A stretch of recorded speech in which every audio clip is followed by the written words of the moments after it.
उत्तरायतिमिरोपशान्तये शान्तपावनमचिन्त्यवैभवम् तं नरं वपुषि किञ्जरं मुखे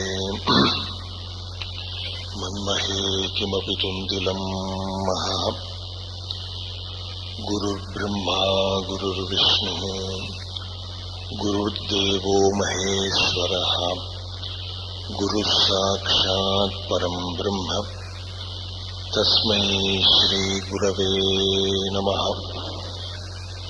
ईश्वरो गुरुरात्मेति मूर्तिभेदविभागिने व्योमवद्व्याप्तदेहाय दक्षिणामूर्तये नमः। यस्यान्तन्नादिमध्यं न हि करचरणं नाम गोत्रं न सूत्रम् नो जातिर्नैव वर्णा न भवति पुरुषो नानपुंसं न च स्त्री नाकारं नैवकारं न हि जनिमरणं नास्ति पुण्यं न पापम् तत्त्वं नो तत्त्वमेकं सहजसमरसं सद्गुरुं तं नमामि। सदाशिवसमारम्भान् शङ्कराचार्यमध्यमाम् अस्मदाचार्यपर्यन्तां वन्दे गुरुपरम्पराम्। मौनव्याख्या प्रकटितपरब्रह्मतत्त्वं युवानम् वर्षिष्ठान्तेव सदृशिगणैरावृतं ब्रह्मनिष्ठैः आचार्येन्द्रं करकलितचिन्मुद्रमानन्दमूर्तिम् स्वात्मारामं मुदितवदनं दक्षिणामूर्तिमीडे। वेदान्तार्थविभासकाय यतये शान्ताय सन्न्यासिने नानावादिनगेन्द्रसङ्घपपगे योगीन्द्रवन्द्याय च मोहध्वान्तदिवाकराय भगवत्पादाभिधां बिभ्रते तस्मै भाष्यकृते नमोऽस्तु सततम् पूर्णाय बोधात्मने। अपारसच्चित्सुखवारिराशेः यस्योर्मिमात्रं भुवनं समस्तम् गुहाहितं तं रमणं गभीरं चिन्ताविहीनं हृदि चिन्तयामि। देहं मृण्मयवज्जडात्मकमहं बुद्धिर्न तस्यास्त्यतो नाहं तत्तदभावसुप्तिसमये सिद्धात्मसद्भावतः कोऽहं भावयुतः कुतो वरधिया दृष्ट्वात्मनिष्ठात्मनां सोऽहं स्फूर्तितया अरुणाचलशिपः पूर्णो विभाति स्वयम् करुणापूर्णसुधाब्धे कबलितघनविश्वरूप किरणावल्या अरुणाचलपरमात्मन् अरुणो भवचित्तकुञ्जसुविकासाय त्वयि अरुणाचल सर्वं भूत्वा स्थित्वा प्रलीनमेतच्छित्रम् हृद्यहमित्यात्मतया नृत्यसि भोस्ते वदन्ति हृदयं नाम अहमिति कुत आयातीत्यन्विष्यान्तः प्रविष्टयात्यमलधिया अवगम्य स्वं रूपम् शाम्यत्यरुणाचलत्वयि नदीवाब्धौ त्यक्त्वा विषयं बाह्यं रुद्धप्राणेन रुद्धमनसान्तस्त्वाम् ध्यायन् पश्यति योगी दीधितिमरुणाचलत्वयि महीयं ते त्वय्यर्पितमनसा त्वां पश्यन् सर्वं तवाकृतितया सततं भजते अनन्यप्रीत्या स जयत्यरुणाचलत्वयि सुखे मग्नः शोणप्रभं सोमकलावतंसं पाणिस्फुरत्पञ्चशरेक्षुचापम् प्राणप्रियं नौमि पिनाकपाणेः कोणत्रयस्थं कुलदैवतं नः नमामि यामिनीनाथलेखालङ्कृतकुन्तलाम् भवानीं भवसन्तापनिर्वापणसुधानकीम् चूडोत्तंसितचन्द्रचारुकलिकाम् चञ्चक्षिका भास्वरो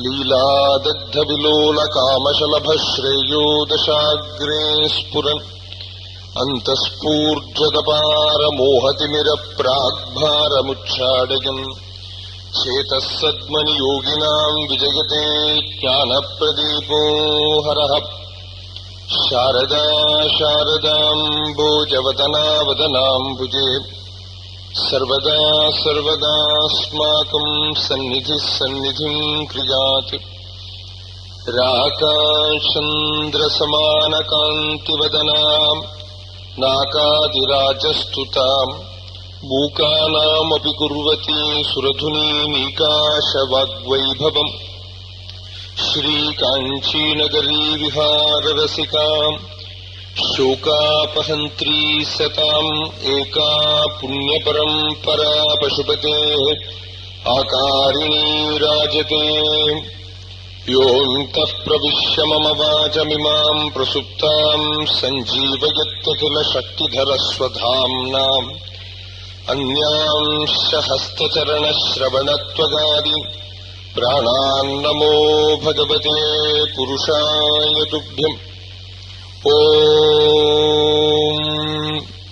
पार्थाय प्रतिबोधिताम् भगवता नारायणेन स्वयम् व्यासेन ग्रथिताम् पुराणमुनिना मध्ये महाभारतम् अद्वैतामृतवर्षिणीम् भगवतीम् अष्टादशाध्यायिनीम् अम्ब त्वाम् अनुसन्दधामि भगवद्गीते भवद्वेषिणीम् नमोऽस्तु ते व्यासविशालबुद्धे फुल्लारविन्दायतपत्रनेत्रा येन त्वया भारततैलपूर्णः प्रज्वालितो ज्ञानमयप्रदीपः प्रपन्नपारिजाताय स्तोत्रवेत्रैकपाणये ज्ञानमुद्राय कृष्णाय गीतामृतदुहे नमः। सर्वोपनिषदो गावो दोग्धा गोपालनन्दनः पार्थो वत्सः सुधीर्भोक्ता दुग्धम् गीतामृतम् महत्।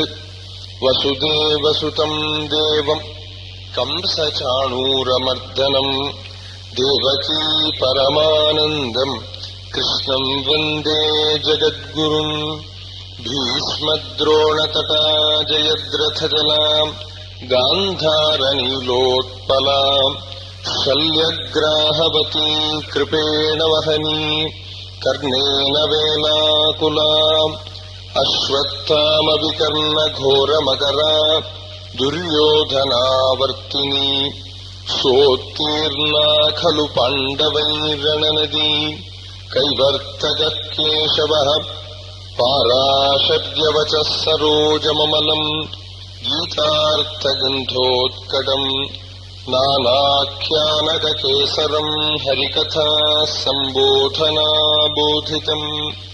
लोके सज्जनषट्पदैरहरः पेपीयमानम् मुदा भूयाद्भारतपङ्कजम् कलिमलप्रध्वंसि न श्रेयसे।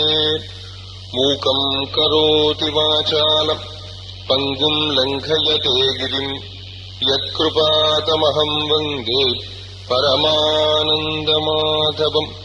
यम् ब्रह्मा वरुणेन्द्ररुद्रमरुतः स्तुन्वन्ति दिव्यैस्तवैः वेदैः साङ्गपदक्रमोपनिषदैर्गायन्ति यम् सामगाः ध्यानावस्थिततद्गतेन मनसा पश्यन्ति यम् योगिनो यस्यान्तम् न विदुः सुरासुरगणाः। देवाय तस्मै नमः। नारायणः परो व्यक्तात् अण्डमव्यक्तसम्भवम् अण्डस्यान्तस्त्विमे लोकाः सप्तद्वीपा च मेदिनी पार्थसारथिरूपेण श्रावयित्वा शुभाम् गिरम् பார்த்தஸ்யார்த்திஹரோ தேவஹம் கிருபாமூர்த்தி சபாதுனஹ. ஹரி ஓம்.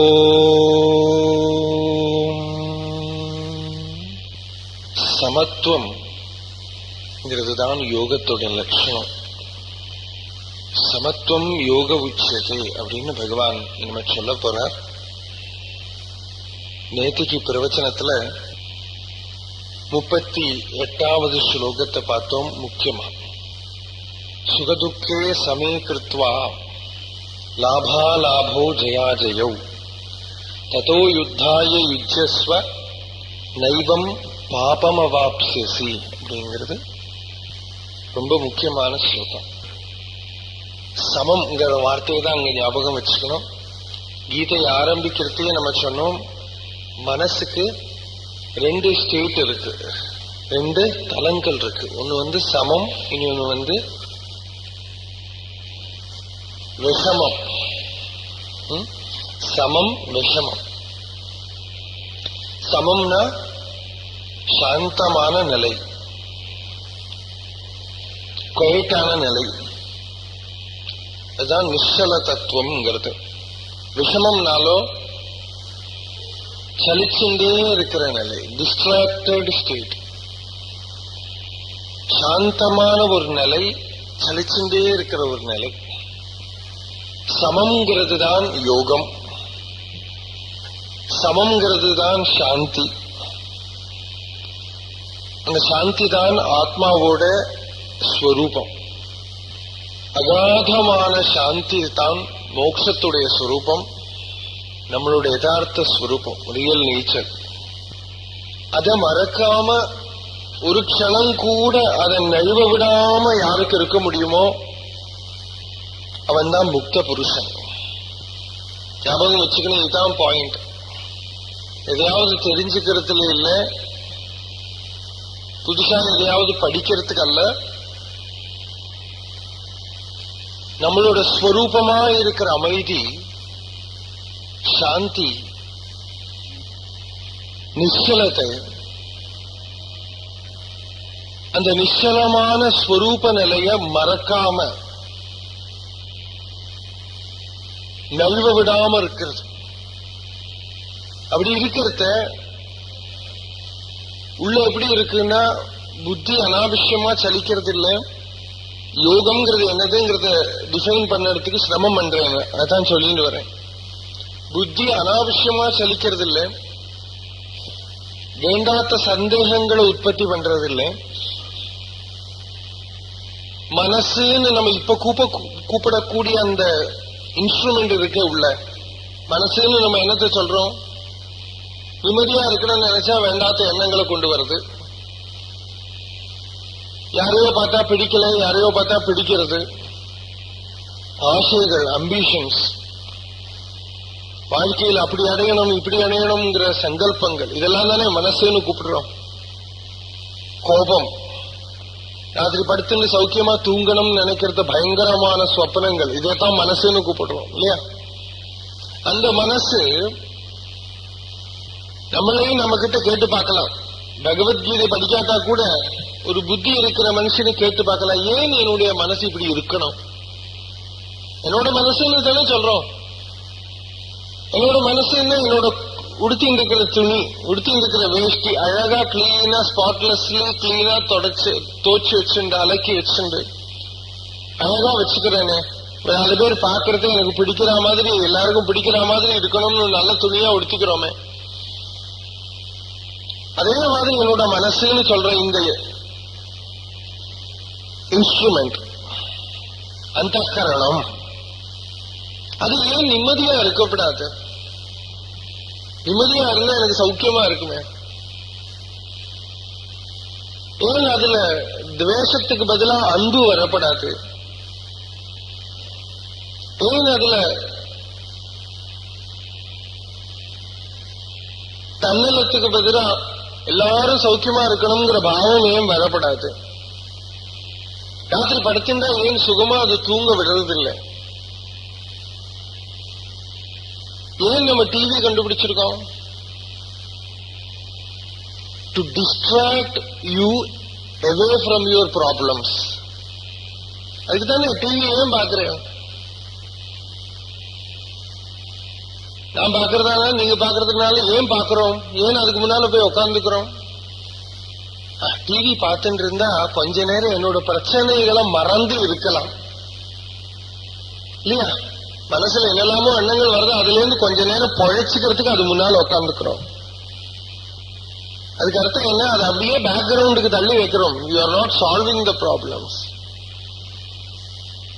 இது மாதிரி டிவின்னு மாத்திரமல்ல, எந்தவித பாஹ்ய வஸ்துக்களும் இல்லாம இருந்தாலும் யாருக்கு நிம்மதியா இருக்க முடியுமோ, எந்தவித வெளி வஸ்துக்களும் இல்லாம இருந்தாலும் யாருக்கு ஆனந்தமா இருக்க முடியுமோ அவனைத்தான் ஃப்ரீ, அவன்தான் சுதந்திரன்னு சொல்ல முடியும். சுவாதந்திரியம்னா என்ன அர்த்தம்? நான் ஆனந்தமா இருக்கேன், நான் எந்த நிமிஷத்துல எதை பண்ணணுமோ அதை என்னால பண்ண முடியறது, அப்படி இருக்கிறவன் தானே சுதந்திரன். நம்ம எந்த நிமிஷத்துல எதை பண்ணணுமோ அதை எல்லாம் பண்றோம், மனசு எதை ஆசைப்படுறதோ அதை தான் பண்றோம். அப்ப அந்த சுவாதந்திரியம்ங்கிறது, முக்திங்கிறது, அந்த சுகநிலை அனுபவிக்கணும்னா இந்த மனசு நிம்மதியை கொடுக்கணும், மனசு அடங்கணும். மனசு அடங்கிறதுக்கு தடசம் எது? வாழ்க்கையில வரக்கூடிய அனுபவங்கள். சுகம் வரத்த மனசு குதிக்கிறது, துக்கம் வரத்த மனசு ஒரே அடியா சோர்ந்து போய் உட்கார்ந்துக்கிறது, லாபம் வரத்த ரொம்ப சந்தோஷப்பட்டுக்கிறது. அதவா வேலை பண்றதுக்கு முன்னாலேயே லாபம் கிடைக்கணும்னு பாவனை பண்ணிட்டே இருக்கும், இமேஜின் பண்ணிட்டே இருக்கும். நஷ்டம் வந்துடுச்சுன்னா ஒரே அடியா சோர்ந்து போயிடுறது. வேற யாருக்காவது நமக்கு கிடைக்க வேண்டிய லாபம் வேற யாருக்காவது கிடைச்சா பொறாம வருது. எப்படி அவனுக்கு லாபம் கிடைக்காம இருக்கிறதுக்கு என்ன வழின்னு பாக்குறது.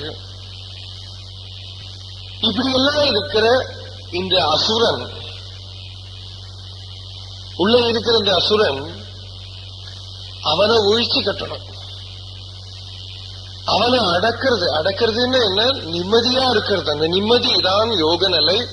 சுகம் துக்கம் லாபம் நஷ்டம் ஜெயம் பராஜயம் எந்த அவஸ்தைகள் வேணும்னா வெளி உலகத்துல வரட்டும், எதுதான் வந்தாலும் உள்ள நிலகுலையாத நிம்மதி சாந்தி. அப்படி இருக்கிறவன் யோகி. அவன் ஜபம் பண்ணட்டும் ஜபம் பண்ணாம இருக்கட்டும், கோவிலுக்கு போட்டும் கோவிலுக்கு போகாம இருக்கட்டும், என்னதான் பண்ணட்டும், யாருக்கு இந்த சாந்தி இருக்கோ, இக்குலிபிரியம் இருக்கோ, யாரை சலிக்காம இருக்காளோ அப்படி இருக்கிறவன் யோகி. அந்த அவஸ்தைக்கு பேருதான் யோகம்ங்கிறது. இதை எப்படி அபியாசம் பண்ணலாம்? இது அபியாசம் பண்றதுக்கு என்ன வழி அப்படின்னு கேட்டா, முதல்ல அதை பத்தி கேட்கணும். சிரவணம், ஆத்மாவோட ஸ்வரூபத்தை பத்தி முதல்ல கேட்கணும். சாஸ்திரங்கள்ல இருந்தும் அறிஞ்சவாள்கிட்ட இருந்தும் இதை முதல்ல கேட்கணும். நம்ம இப்ப இதான் பண்ணிட்டு இருக்கோம், கேட்டு இருக்கோம். நீங்க மாத்திரம் இல்ல, நானும் கேட்டு இருக்கேன். சிரவணம், பகவானோட வாணியை நம்ம கேட்டு இருக்கோம். இதுக்கு சிரவணம்னு பேரு. சிரவணத்திலேயே நமக்கு ஒரு அனுபவம் உண்டாகும். அந்த அனுபவத்தை ஆழமா விசாரம் பண்ணி பார்த்தா அதுக்கு மனனம்னு பேரு. நம்மளே விசாரம் பண்ணி பார்க்கிறோம். நான் யாரு, என்னுடைய ஸ்வரூபம் என்ன, மனசுங்கிறது என்ன, மனசுங்கிறது தானே என்ன கவலைப்படுத்துறது. இந்த மனசு என்ன, மனசு எப்படி அடக்க முடியும்? எப்பவுமே சலிச்சுன்னு இருக்கிற மனச எல்லா சாதனைகளும் எல்லா மதத்துடைய லட்சியமும் இதான். சுருக்கமா சொன்னா மனசை எப்படி அடக்கி வச்சுக்கிறது தான் எல்லாத்துடைய, பகவத்கீதையோ பாகவதமோ எந்த மகாபுருஷால் யாரு என்ன உபதேசம் பண்ணினாலும் எல்லாத்துடைய நட்ஷல், அதோட எசன்ஸ் என்ன? நம்ம வாழ்க்கையில இருக்கிற பிரச்சனைகள் ஒன்றும் வெளியில இல்லை. வாழ்க்கையில இருக்கிற பிரச்சனைகளுக்கு எல்லாமே காரணம் மனசுதான். ஆச்சாரிய சங்கரர் விவேக சூடாமணியில ஒரு ஸ்லோகத்துல சார சர்வஸ்வத்தை சொல்றார். அவித்யா அஜ்ஞானம் எல்லாம் சொல்றோமே, இந்த அஜ்ஞானம்னா என்னங்கிறதுக்கு ஆச்சாரிய சங்கரர் சொல்றார், நஹி அஸ்தி அவித்யா மனசஹ அதிரிக்தஹ மனோஹி அவித்யா பவபந்த ஹேதுஹு தஸ்மின் வினஷ்டே சகலம் வினஷ்டம் விஜృంభిதேஸ்மின் சகலம் விஜృంభதே. அவித்யைன்னா என்ன அர்த்தம்? மனசுன்னு அர்த்தம்ங்கிறார். மனசுதான் அவித்யை. மனசை நீக்கி வச்சு அவித்யைன்னு ஒண்ணு கிடையாது. அந்த மனசு எழும்புறத எல்லாம் எழும்புறது, மனசு அடங்கறத எல்லாம் அடங்கறது. எத்தனை பெரிய பிரச்சனைகளா இருக்கட்டும், ராத்திரி தூங்கறது நமக்கு யாருக்கும் எந்த ப்ராப்ளம்ஸும் கிடையாது. தூக்கத்துல ஒரு ப்ராப்ளமும் நமக்கு ஸ்மகிள் பண்ணி எடுத்துன்னு போக முடியாது தூக்க லோகத்துக்கு. அந்த தூக்க உலகத்துல எந்த பிரச்சனைகளும் நம்மளை பாதிக்கிறது இல்லை இல்லையா? கைய கால வெட்டி போட்டா கூட ஹாஸ்பிட்டல் போனா முதல்ல என்ன பண்ணுவோம்? தூங்க வைப்பேன். ஆபரேஷன் பண்றது என்ன பண்ற? அனஸ்தீஷியா கொடுத்து தூங்க தான் வைக்கிறேன். தூக்கம் தான் மயக்கம்கள் தூக்கம். தெரியல ஆபரேஷன் பண்றது, தெரியல ஒன்னும் தெரியல. மனசு இருக்கா வேதனை தெரியும், மனசு இல்லையா வேதனை தெரியாது. மனசு இருக்கா பிரச்சனைகள் தெரியும், மனசு இல்லையா பிரச்சனைகள் தெரியாது. அத்தியாத்ம வாழ்க்கைங்கிறது, ஆத்மீய வாழ்க்கையுடைய சாரம் பூரா, அதோட எசன்ஸ் பூரா எங்க இருக்கு? மனசை எப்படி நிம்மதிக்கு கொண்டு வரலாம், மனசை எப்படி பக்குவப்படுத்தலாம்ங்கிறது தான் முக்கியம். அதுதான் பேசிக். அதுக்கு முக்கியமான ஞானம் என்ன ஏற்படணும்? மனசுக்கு மேல இருக்கிற ஒரு சக்தியை பத்தி தெரிஞ்சாதான் மனசு அடங்கும். சும்மா மனசை பிடிச்சு அடக்கணும்னு நினைச்சா மனசு அடங்கி விடாது. மனசு ஏன் வெளியில அலையிறது? அதுக்கு ஏதோ ரசிக்கணும், ரசமான ஏதோ வெளியில இருக்குங்கிறதுனால தானே மனசு அலையிறது. அருணாச்சல அக்ஷரமண மாலையில பகவான் ரமணர் சொல்றார், ஊர் சுற்று உள்ளம் விடாது உனை கண்டு அடங்கிட உன் அழகை காட்டென்னு அருணாச்சலா. ஹே அருணாச்சலா, என்னுடைய இந்த மனசு இருக்கு, ஊரு பூரா சுத்திண்டே இருக்கு, அங்கங்க அலைஞ்சுட்டே இருக்கு. ஏன் அது அலையிறது அப்படின்னு கேட்டா அதுக்கு அழகு பார்க்கணும், அதுக்குதான் அலையிறது. நமக்கே தெரியும் ஏன் நம்ம மனசுல எங்கேயோ ஒரு அழகா ஒரு பொருளை பார்த்தா உடனே ஓடுறது அங்க, நமக்கு பிடிக்கிற ஒரு பொருளை பார்த்தா உடனே ஓடுறது அங்க. அப்போ அவர் என்ன சொல்றார்? ஹே அருணாச்சலா, சகல சாஸ்திரங்களும் சொல்றது மனசை அடக்கணும், மனசை நிம்மதியா வச்சுக்கணும், மனசை ஹிருதயத்துல அடக்கணும் எல்லாம் சொன்னாலும் ஏன் இந்த மனசு அடங்கிறது இல்ல? மனசுக்கு அழகான பொருளை பார்க்கணும்னு அலைஞ்சுன்னு இருக்கு. எல்லா சாஸ்திரங்களும் சொல்றது பகவானுக்கிட்ட பக்தி வேணும், ஆத்மாவை தெரிஞ்சுக்கணும், ஆத்மானுபவத்துல அடங்கணும்னு சாஸ்திரங்கள்லாம் சொல்றது. அப்புறமே இந்த மனசு அடங்கிறது இல்லை. ஆத்மாவில சௌந்தரியம் காண முடியல மனசுக்கு, ஈஸ்வரனுடைய அழக பார்க்க முடியல மனசுக்கு. அதனாலதான் அது மனசு ஈஸ்வரன் கிட்ட அடங்கல. அப்ப அவர் என்ன சொல்றாரு? ஹே அருணாச்சலா, இந்த மனசு அடங்கணும்னு இருந்தா உன்னோட அழக பார்த்தா தான் அடங்கும். அப்ப நீ உன்னோட அழக காட்டு. ஊர் சுற்று உள்ளம் விடாது உனை கண்டு அடங்கிட உன் அழகை காட்டென்னு அருணாச்சலா. உன்னோட அழக காட்டு. Just reveal your self. உன்னுடைய ஸ்வரூபத்தை பிரகாசப்படுத்து. அந்த பிரகாசத்தை பார்த்து கொடுத்து அப்புறம் ஏன் அலையிறது? இது அலையணும்னு நினைச்சா கூட அலையாது. வெளியில ஏதாவது விவகாரம் பண்ணணும்னு நினைச்சா கூட பண்ணாது. அப்ப ஆத்மாவை பத்தி, ஆத்மாவுடைய சௌந்தரியத்தை பத்தி தெரியறதான் அடக்கம் ஏற்படும். கோபஸ்திரீகள் லோக விவகாரம் பண்ணணும்னு நினைச்சா கூட முடியாத நிலைக்கு வந்துட்டா. ஏன்? கிருஷ்ணனோட அழக பார்த்துட்டா. கிருஷ்ணனுங்கிறது யாரு? ஆத்மா. அந்த ஆத்மாவோட அழக பார்த்துட்டாவா. அவ சொல்றா, சிரவணம் சொன்னேனே நான் இப்போ, பகவானுடைய கதையை கேட்கணும். கதைன்னா என்ன? பகவத் தத்துவத்தை கேட்கணும், ஆத்ம தத்துவத்தை கேட்கணும். இதுதான் முதல் படி. கோபிகைகள் சொல்றா, இந்த தத்துவத்தை கேட்டா என்ன ஆகும் அப்படின்னு கேட்டா,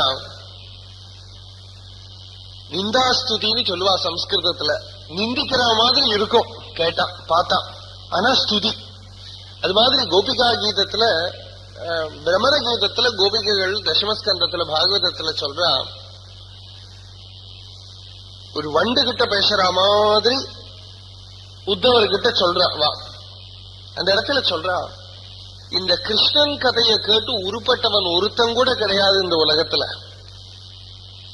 ஏதோ ஒரு கதை கேட்டான், ஒரு தத்துவம் கேட்டான், ஏதோ நல்ல காரியங்கள்லாம் குடும்பத்துல நடந்தது, குடும்பத்துல அபிவிருத்தி வந்தது, குழந்தைகளுக்கெல்லாம் நல்லா கல்யாணம் ஆச்சு, நிறைய சம்பத்து கிடைச்சது, லோகத்துல ஏதோ நன்னா இருந்தான்னு எல்லாரும் கதையை கேட்பான். ஆனா இவன் கதையை கேட்க கேட்க என்ன ஆகுறதுன்னா சகிருத் அதன பீயூஷ விப்ருட். இவனோட கதையும் விட்டுடலாம், கேட்கண்டான்னு வைக்கலான்னு பார்த்தா கேட்கணும் தோன்றது. கேட்கறது எப்படி இருக்கு? அமிர்தம் மாதிரி. பீயூஷம்னா அமிர்தம், அமிர்தம் மாதிரி இருக்கு.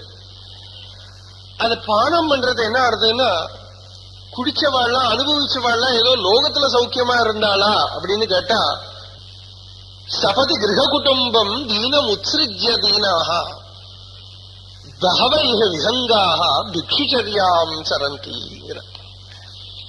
இந்த தத்துவத்தை கேட்டு கேட்டு கதைகளை கேட்டு கேட்டு குடும்பம், வீடு, தனம், சொத்துகள் இதெல்லாம் விலக்கி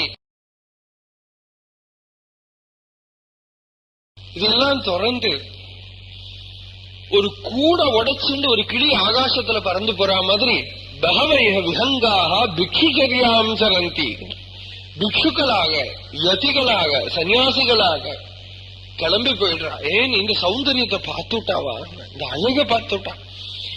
இவனுடைய அழகை பார்த்தா அப்புறம் லோகத்துல இருக்கிற எந்த அழகிலையும் மோகிக்க முடியாம ஆயிடுறது. இவனுடைய அழகை பார்த்து ரமிச்சதோடு கூட லோகத்தில் இருக்கிற வஸ்துக்கள்ல ரமிக்க முடியாம ஆயிடுறது. அந்த அழகு எப்ப தெரியும்? அந்த அழகை யாரு ஆஸ்வதிச்சிருக்காளோ, அனுபவிச்சிருக்காளோ அவ சொல்லி கேட்க நமக்கு தெரியும். அந்த ஆத்மாவுடைய ஸ்வரூபானுபவம் யாருக்கு இருக்கோ அவகிட்ட இருந்து கேட்க அது அப்படியே ஆச்சரியமா உள்ள பதிஞ்சு நிற்கும். அது சிரவணம். அந்த சிரவணத்துல ஒரு சுகம். நம்மளை பத்தியே நம்ம கேட்கிறோம், ஆனா கேட்கறது ஒரு ஆனந்தம், ஒரு சுகம். அதுக்கப்புறம் என்ன, நமக்கு ரொம்ப அனுபவிச்ச விஷயத்தை திருப்பி திருப்பி மனனம் பண்ணி பார்க்கிறோம். அப்ப மனனத்துல ஒரு சுகம். இப்படி சிரவணம் மனனம் சிரவணம் மனனம் உள்ள அப்படியே கடைஞ்சுட்டே இருந்தா ஞானம்ங்கிற நெருப்பு அங்க ஜுவலிக்கும். அந்த ஞானம்ங்கிற நெருப்பு உள்ள ஜுவலிச்சு கொடுத்தா நம்ம எதை கேட்டோமோ, எதை மனனம் பண்ணினோமோ அது வெளியிலேந்து நம்ம கேட்கணும்ங்கிற நிலை போயிடும். நீ யாராவது சொல்லித்தான் கேட்கணும்ங்கிறது இருக்காது. அது நமக்குள்ளே துவனிக்க ஆரம்பிக்கும், நமக்குள்ளே அது அனுபவத்துக்கு வர ஆரம்பிக்கும். அந்த சிரவணம் உள்ளேயே சிரவணமும் மனனமும் நிதித்தியாசனமும் எல்லாம் நடந்துட்டே இருக்கும். அப்படியே ஒரு நிலை வந்துடுத்துனா கிரமேண வெளி உலகத்துல என்னதான் நடக்கட்டும், சுகம் நடக்கட்டும், துக்கம் நடக்கட்டும், ஜெயம் நடக்கட்டும், பராஜயம் நடக்கட்டும், லாபம் நடக்கட்டும், நஷ்டம் நடக்கட்டும். நீங்க எல்லாம் துக்காராமோட கதை கேட்டிருப்பீங்க. அவர் கடை மளிகை சாமான கடை நடத்தினது எப்படிங்கிறது நீங்க எல்லாம் கேட்டிருப்பீங்க. கடை நடத்துறது கடையில நஷ்டம் நடந்தாலும் அவருக்கு தெரியறதே இல்லை. அவர் சந்தோஷமா ஆனந்தமா இருக்கார். ஏன்? ஆனந்தம் இங்க இருக்கு, வெளியில இல்ல. வெளியில நஷ்டம் வரும், லாபம் வரும், ஜெயம் வரும், பராஜயம் வரும், சுகம் வரும், துக்கம் வரும். ஆனா அந்தரங்கத்துல எப்போதும் ஆனந்தம், எப்பவுமே சந்தோஷம். அந்த ஜாய், அந்த ஆனந்தத்தை யாருக்குமே எடுத்துன்னு போக முடியாது. ஏன்? அது வெளியில எதையாவது ஆசிரியிச்சு வரல, உள்ளேந்தே வந்துருக்கு, ஹிருதயத்திலிருந்தே வந்துருக்கு. வெளியில எதையாவது ஆசிரியிச்சு வர ஆனந்தமா இருந்தா அந்த வஸ்து போயிடுச்சுன்னா ஆனந்தமும் போயிடும். வெளியில ஏதோ ஒரு குழந்தைய பாக்கறது தான் சந்தோஷமா இருக்குன்னா இதர அந்த குழந்தை நம்மளை விட்டுட்டு போயிடும், இல்லாட்டா அந்த குழந்தை கொஞ்ச நாள்ல பெருசாயிடும். குழந்தை பாக்குறது ரொம்ப அழகா இருக்கு, கொஞ்ச நாள் பார்த்தா ஒரு 10 வருஷத்துக்கு அப்புறம் இந்த குழந்தைய பார்க்கணும்னு ஆசையோட வந்தா தாடி மீசையோட உட்கார்ந்து இருக்கும். அப்ப குழந்தை போயாச்சு, அந்த குழந்தையில இருக்கிற ஆனந்தம் போயிடும். எல்லா விஷய ஆனந்தங்கள்லாம் அப்படிதான். ஆனா உள்ளே இருக்கிற ஆனந்தத்தை யாரு கண்டுக்கிறாளோ, வெளியில இருக்கிற ஆனந்தத்தை நிந்திக்கல, அதெல்லாம் அப்படியே விளக்கிட்டு தான் உள்ள போனோம்னு சொல்லல. ஆனா புரிஞ்சுக்கணும், வெளியில இருக்கிற ஆனந்தம் ஏமாத்தி விடும். நம்ம ஒரே அடியா அதுல போய் ஒட்டின்னு விட்டோம்னா ஏமாத்தி விடும். ரொம்ப சௌக்கியமா இருக்கிற மாதிரி இருக்கும், அப்புறம் 2 நாள் கழிஞ்சா எவ்வளவு ஆனந்தத்தை கொடுத்ததோ அவ்வளவு டிப்ரெஷனையும் கொடுக்கும். எவ்வளவு சந்தோஷத்தை கொடுத்ததோ அவ்வளவு நம்மளை திருப்பி கீழுக்கு இழுக்கும். சந்தோஷமா இருந்தோம்னு நினைச்சுப்போம். எத்தனை கண்டு அதுல அட்டாச்சா இருந்தோமோ அத்தனை கண்டு அதால நம்ம அழுவோம் செய்வோம். அப்ப இதுல இருந்து பழைச்சிக்கிறதுக்கு என்ன வழி? ஆனந்தம் இல்லாம நம்மளால இருக்க முடியாது. ஜீவன் ஏன் வாழறது? ஆனந்தம் இருக்கிறதுனாலதான் வாழறது. ஆனந்தாத்யேவ கல்விமானி பூதானி ஜாயந்தே ஆனந்தே நஜாதானி ஜீவந்தி ஆனந்தம் பிரயந்தி அபிசம்பிஷந்தி. ஆனந்தத்திலிருந்துதான் பிறக்கிறோம், ஆனந்தத்தில்தான் இருக்கோம். திருப்பி ஆனந்தத்தை அடையறதுக்கு தான் இந்த வாழ்க்கை பூரா. அதனால ஆனந்தத்தை வேண்டான்னு வைக்க யாராலையும் முடியாது. ஆனந்தம் வெளியில இல்ல, ஆனந்தம் நம்ம ஸ்வரூபம். சச்சிதானந்தம்ங்கிறது ஆத்மாவோட ஸ்வரூபம், பிரியம்ங்கிறது ஆத்மாவோட ஸ்வரூபம். அதனால அந்த பிரியத்தை அந்தரங்கத்துல ஹிருதயத்துல பார்த்துடுத்துனா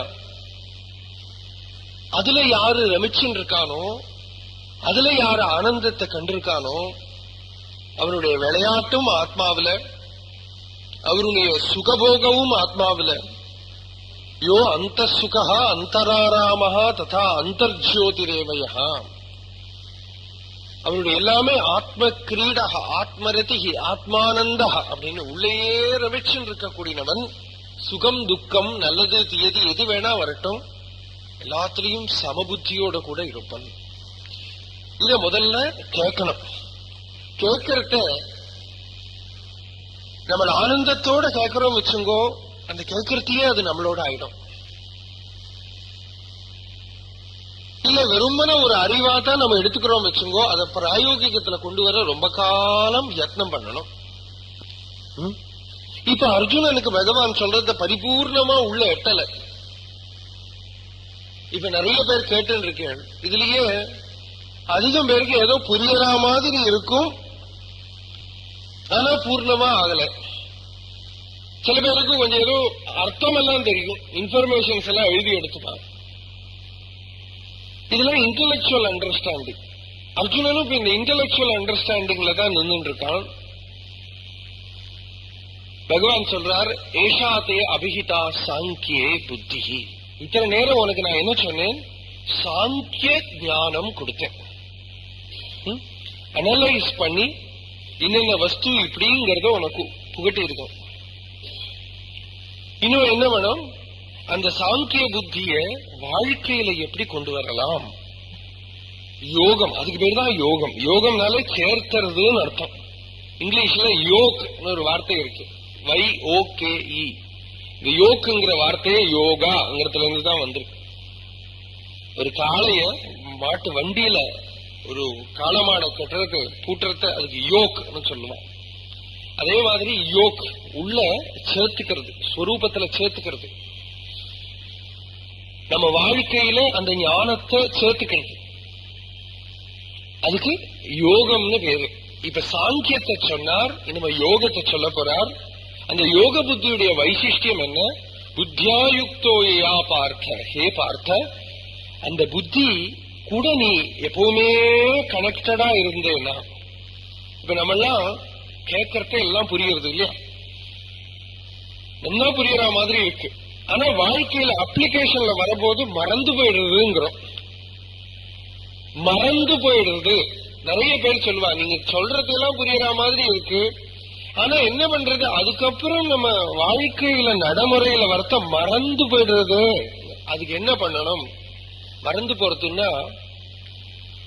அதுக்கு ஒரே ஒரு மார்க்கம் தான் உள்ளது, ஞாபகப்படுத்திக்கிறது. வேற ஈஸி மார்க்கம் ஒண்ணும் கிடையாது. மறந்து போறதுன்னா ஒரு மார்க்கம் தான் இருக்கு, ஞாபகப்படுத்திக்கிறது. அல்லாம வேற ஏதோ டேப்லெட் போட்டுட்டா அது ஞாபகத்துக்கு நிக்கணும்னு ஒன்றும் கிடையாது. மறந்து போனா திருப்பி திருப்பி ஞாபகப்படுத்திங்கோ. அதுக்குதான் திருப்பி திருப்பி சத்சங்கத்தில் ஈடுபடணும்னு சொல்றது. சத்சங்கத்தில் ஈடுபட ஒரே விஷயத்தை ஆவர்த்திக்கணும், ஒரே விஷயத்தை ஆவர்த்திக்கணும். இந்த ஆயுர்வேதத்தில எல்லாம் 101 ஆவர்த்தின்னு சொல்லுவா. சில மருந்துகள்லாம் திருப்பி திருப்பி திருப்பி ஆவர்த்திக்கணும். ஒருக்க ஆவர்த்திச்சா போறாது, ஒரு 50 ஆவர்த்தி கழியறதான் நம்ம வேற எதெல்லாமோ மருந்து சாப்பிட்டதோட எஃபெக்ட் எல்லாம் நீங்கும். அதுக்கப்புறம் வேணும் மீதி 50 ஆவர்த்தி தான் இது பலிக்கும்.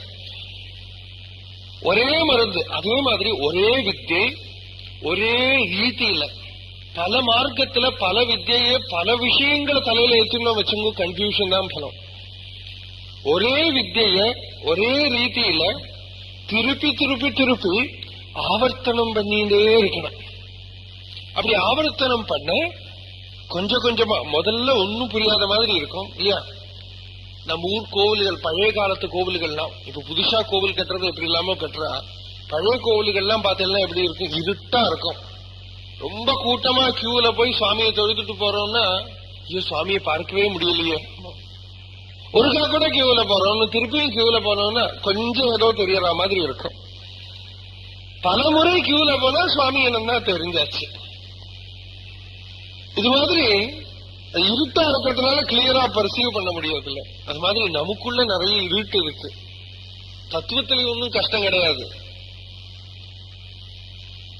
சுவாமி விவேகானந்தர் இடத்துல சொல்ற, the truth is very simple. It is simple like your own existence. சத்தியம்ங்கிறது ரொம்ப சிம்பிள். ஆனா ஏன் நமக்கு கஷ்டமா தோன்றதுன்னா, நம்மளோட மனசு ரொம்ப காம்ப்ளெக்ஸ். சத்தியம் ரொம்ப சிம்பிள் தான், ஆனா நம்ம மனசை வச்சுன்னு தானே புரிஞ்சுக்கிறோம். அந்த மனசு ரொம்ப காம்ப்ளெக்ஸ். சிம்பிள் ஆனது கிரகிச்சுக்காது. இப்படிதான் அது பிடிக்க தெரியும். மூக்க இப்படி டைரக்டா பிடிச்சுக்க தெரியாது. எல்லாம் வாயில இப்படி சாப்பிடறதுக்கு வேற இப்படி கையை போட்டுதான் சாப்பிடணும். எல்லாம் காம்ப்ளெக்ஸ். இப்போ இவ்வளவு நேரம் தியரி கொடுத்திருக்காரு பகவான் அர்ஜுனனுக்கு. இந்த தியரிய திருப்பி திருப்பி திருப்பி ரிப்பீட் பண்ணும். அப்பதான் அது வாழ்க்கையில அப்ளை பண்ண முடியும். ஞாபகத்துக்கு ஞாபகத்துல வச்சுண்டு கர்ம ரங்கத்துல, கர்ம மண்டலத்துல, நம்ம அதான ஆபீஸ் போறதோ, வீட்டுல வேலை பண்றதோ, பூஜை பண்றதோ, எந்த விவகார மண்டலமா இருக்கும் அந்த மண்டலத்துல இந்த கேட்ட ஆத்மாவுடைய ரகசியத்தை, ஸ்வரூப லட்சணங்களை ஞாபகத்துல வச்சுண்டு அதுல விவகரிக்கிறது. அதுக்கு பேருதான் யோகம்னு பேரு. அந்த யோகம் யாருக்கு இருக்கோ அவனுக்கு கர்மபந்தம் பிரகாசியசி அப்படின்னு சொல்றான். கர்மபந்தம்னா என்ன? கர்மபந்தம்னா வார்த்தையோட அர்த்தம் வேணா நமக்கு புரியும் இல்லையா? கர்மம் நம்மளை எல்லாம் கட்டி இருக்கு, அந்த கர்மத்துடைய பந்தம் அவிழ்ந்து போகும். ஆனால் கர்மபந்தம்ங்கிறதுக்கு என்ன அர்த்தம்னா, ஓரோ கர்மாவும் நமக்குள்ள ஓரோ கெட்டு போடுறது, கெட்டு மனசுல போடுறது. சைக்கலாஜிக்கல் நாட்ஸ் நிறைய இருக்கு மனசுல. இதெல்லாம் முள்ள முள்ள முள்ள முள்ள ரிலீஸ் ஆகும்.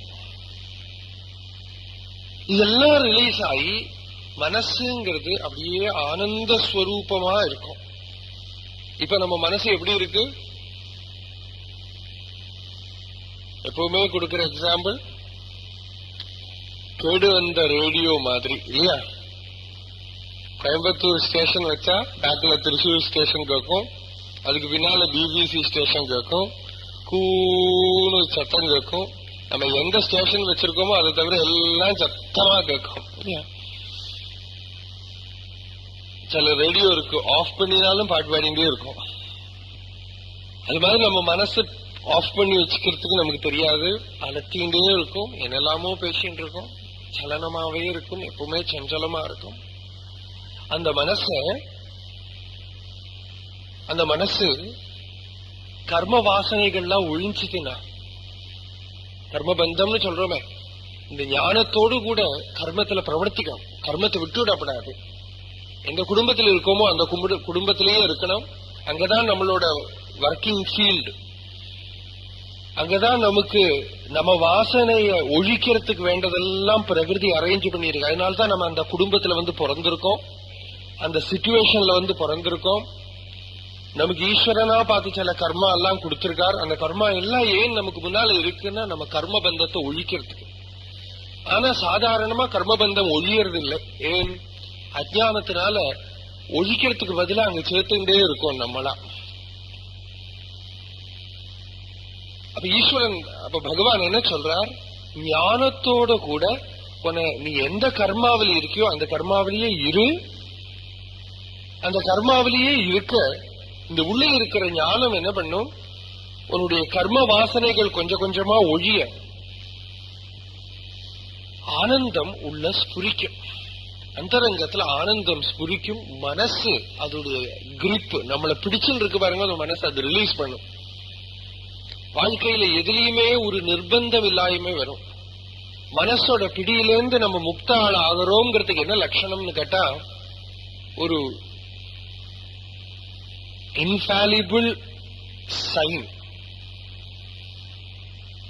மனசோட பிடியிலேருந்து நம்ம கொஞ்சம் கொஞ்சமா வெளியில வரோங்கிறதுக்கு லட்சணம் என்னதுன்னா, முக்கியமான சில லட்சணங்கள் சொல்றேன். ஒரு லட்சணம் நம்மளுக்கா வாழ்க்கையில நிர்பந்தங்கள் கிடையாது. அப்படி இருக்கணும், இப்படி இருக்கணும், அது வேணும், இது வேணும் இருக்காது. ஒண்ணு. ரெண்டு, குருவுடைய வார்த்தையோ இல்லைன்னா மகாத்மாக்களுடைய வார்த்தையோ அது என்னதான் ஆகட்டும், அவ என்னத்தை தான் சொல்லட்டும், அதுல மறுபடி வேற ஒரு விதத்துல மனசுல படாது. அது என்னதான் சொன்னாலும் அப்படியே ஒபீடியன்ஸ் இருக்கும். ஏன்னா தனக்குதான் எந்த நிர்பந்தமும் கிடையாது, அப்படி இருக்கணும் இப்படி இருக்கணும்னு கிடையாது. எதிர்ச்சியா ஏதாவது வந்தா சந்தோஷப்பட்டுப்பான். எதிர்ச்சியா ஏதாவது துக்கம் வந்ததுன்னா அதை பத்தி நினைச்சுடோ எனக்கு போய் இப்படி துக்கம் வந்துடுத்தேன்னு கவலைப்பட மாட்டான். சாதாரணமா 90% பார்த்தா ஏதாவது துன்பம் வந்தா என் வாழ்க்கையில் இப்படி துன்பம் வரலாமா, அதோட அர்த்தம் என்ன, வேற யாருக்காவது வந்தா பரவாயில்ல, எனக்கு வரலாமா, நான் எத்தனை புண்ணியம் பண்ணியிருக்கேன், எத்தனை நல்ல காரியம் பண்ணியிருக்கேன், இந்த பாவம் இருக்காது. இந்த பாவம் இருக்க என்ன எல்லாருக்கும் தான் வருது, வரட்டுமே, அனுபவிக்கிறேன், எடுத்துப்பான், சந்தோஷமா எடுத்துக்க முடியும். இந்த பாவங்கள்லாம் யாருக்கு இருக்கோ அவனுக்கு மனோஜயம்ங்கிறது ரொம்ப எளிச்சு, ரொம்ப வசந்த நிலையில வந்துட்டான்னு அர்த்தம் அந்த ஜீவன். அதுதான் கர்மபந்தத்திலிருந்து ரிலீஸ் ஆகுதுங்கிறதுக்கு அர்த்தம். அதுக்கு தெளிவு. இதுல கொஞ்சம் கொஞ்சமா நம்ம பரிசிரமிப்போம். இப்ப நம்ம கேட்டு இருக்கோம் இல்லையா, இன்னைக்கு 9வது நாள் ஆச்சு, 9 நாளா கேட்டு இருக்கோம். இது இன்னுமா வாழ்க்கையில தினம் சரி இருக்கிற வாழ்க்கையில, கார்த்தாலேருந்து ராத்திரி வேறங்கிற வாழ்க்கையில, ராத்திரி தூங்கறதுனால முடியாது, ஆனா கார்த்தாலேருந்து ராத்திரி வேற. ஒரு குரு கிட்ட ஒரு சிஷ்யர் கேட்டார், எத்தனை நேரம் வேதாந்தம் படிக்கணும்? ஆசுப்தேஹே காலம். ஒரு நாளைக்கு எத்தனை நேரம் படிக்கணும்னு கேட்டப்ப ஆசுப்தேஹே காலம், தூங்குற வேற படிக்கணும். அப்படி எத்தனை நேரம் படிக்கணும்? ஆமிருத்தேஹே காலம், மரண பர்யந்தம் படிக்கணும். ஆசுப்தேஹே ஆமிருத்தேஹே காலம் நயேது வேதாந்த சிந்தையா. ஒரே அடியா நடந்துடாது. ஏன்னா நான் 10 நாள் கீதை கேட்டேனே ஒன்னும் புரியலையே, எனக்கு ஒன்னும் ஞானம் வரலையேன்னு சாட்டியம் பிடிச்சா நடக்காது. சந்திரசேகர பாரதி சுவாமிகள் ரசமா ஒரு கதை சொல்றார். அவருடைய விவேக சூடாமணி பாஷ்யத்துல ஒரு பிள்ளைய தஞ்சாவூர்ல இருந்து காசிக்கு வேதம் படிக்கிறதுக்கு அனுப்பினாலாம். ஒரு அம்மா அப்பா ரொம்ப புள்ள கிட்ட ரொம்ப பிரியம். இப்ப இந்த பிள்ளைய பிரியறதுலயே அவளுக்கு ரொம்ப கஷ்டமா இருக்கு. பிள்ளைய காசிக்கு வேதம் படிக்க அனுப்பி வச்சா, வேதம் படிக்க போய் 5 நாள் ஆச்சு. இங்க இருந்து நடந்து போறதுக்கே ஆகும், வருஷம் ஆகும். 5 நாள் ஆச்சு. இந்த அம்மாவுக்கு ஒரே கவலை, இருக்கிறதோ 4 வேதம். இந்த பையன் போய் 5 நாள் ஆச்சு, நீ திரும்பி வர காணுமே, இருக்கிறதோ 4 வேதம், இவன் படிக்கிறதுக்கு போய் 5 நாளா இனி திரும்பி வர காரணமே கவலைப்பட்டு இருக்காளா அம்மா. இது மாதிரி ஆரம்பிக்கிறதுக்குள்ள வந்துடாது. ரெசிஸ்டன்ஸ் அப்படியே வச்சுட்டு இருக்கணும். அது ஒரு ஸ்டெப்பும் ஆனந்திச்சுக்கணும். ஏதோ இது கழிஞ்சு எப்பவோ நம்ம எதையோ அடைய போறோம்னு பிரதீட்சிக்கண்டா. ஓரோ ஸ்டெப்பும் ஓரோ நாளைக்கு கேட்கறதையும் ஓரோ நாளைக்கு அனுபவிக்கிறதையும் ஆனந்தம் தான். ஓரோ க்ஷணத்திலையும் ஆனந்தம் தான், ஓரோ நிமிஷத்திலையும் ஆனந்தம் தான். அப்படி ஆனந்தத்திலேயே யாத்திரை பண்ணி ஆனந்தத்துல போய் பூர்த்தி பண்ணணுமே தவிர ஏதோ கவலைப்பட்டு துக்கிச்சுண்டு யாத்திரை பண்ணி எப்பவோ ஒரு ஆனந்தத்தை அடையறதுக்கு அல்ல. யாத்திரையே ஆனந்தம் தான். இந்த அத்தியாத்ம பரிசிரமே ஆனந்தம் தான். அதுதான் பகவான் நேற்றுக்கு லாஸ்ட்ல நம்ம பார்த்தோம், 40வது ஸ்லோகத்துல சொன்னார், ந இவ அபிக்கிரமநாசா அஸ்தி. இந்த அத்தியாத்ம மார்க்கத்துல மாத்திரம் ஏதோ கொஞ்சம் பண்ணின அப்புறம் இவனுக்கு ஏதோ முடியல அப்படின்னு ஒரு நிலை வந்துடுத்து வச்சுங்கோ, இவன் பண்ணினதெல்லாம் நஷ்டமா போகாது. அதுக்கு என்ன தெளிவு? பாகவதத்துல ஜடபரதர் பரத சக்கரவர்த்தியா இருந்து தபசு பண்ணிட்டு இருந்தார், பகவான தியானம் பண்ணிட்டு இருந்தார். மறந்து போய் ஒரு மானை பத்தி நினைக்க ஆரம்பிச்சார் இல்லையா? அந்த கதை எல்லாருக்குமே தெரியும். பகவான தியானம் பண்ணிட்டு இருந்தவர் பகவத் ஸ்மிருதி போய் மான பத்தியே நினைச்சு லாஸ்ட்ல அந்த மானையே நினைச்சுண்டு உயிரை விட்டார். அடுத்த ஜென்மா மானா பிறந்தார். ஆனால் மானா பிறந்தார் நம்ம சொல்றோமே தவிர அந்த மான் எப்படி இருந்ததுன்னு பார்க்கணும். மான் சரீரத்துல கூட இவர் பண்ணின தபஸ் ஒரு கொஞ்சம் கூட நஷ்டமாகல. அந்த மானோட சரீரத்திலையும் நல்ல ஸ்மிருதி இருந்தது. அந்த மான் மற்ற மான்கள் கூட நடக்காம ரிஷிகளுடைய யாகசாலையிலையும் ஆசிரம கவாடங்களையும் அங்கங்கே உட்கார்ந்துட்டே இருக்குமா. மகாத்மாக்கள் கூட சங்கத்தை வச்சுட்டு இருக்குமாம். அந்த மான் அப்படியே இருந்து அந்த மான் சரீரத்திலிருந்து அந்த ஜீவன் போற மட்டும் அந்த மான் அப்படியே இருந்திருக்கு. அடுத்த ஜென்மாதான் பரக்கிருத்தியே ஜீவன் முக்தரா பிறந்தார். பரக்கிருத்தியே முக்த புருஷனா ஞானியா பிறந்துட்டார். அப்போ செய்ததொன்னும் நஷ்டமாகாது. எவ்வளவு பண்ணிருக்கானோ அங்கேருந்துதான் ஆரம்பம். ஒன்னும் நஷ்டமாகாது.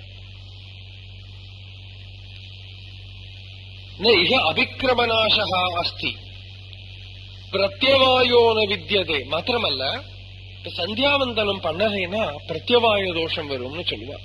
சந்தியாவந்தனம் ஒரு நாளைக்கு பண்ணல வச்சு ஒரு பையன் எந்த காரணத்தாலே ஆகட்டும் அவன் 1000 எக்ஸ்கியூஸ் சொல்லலாம்.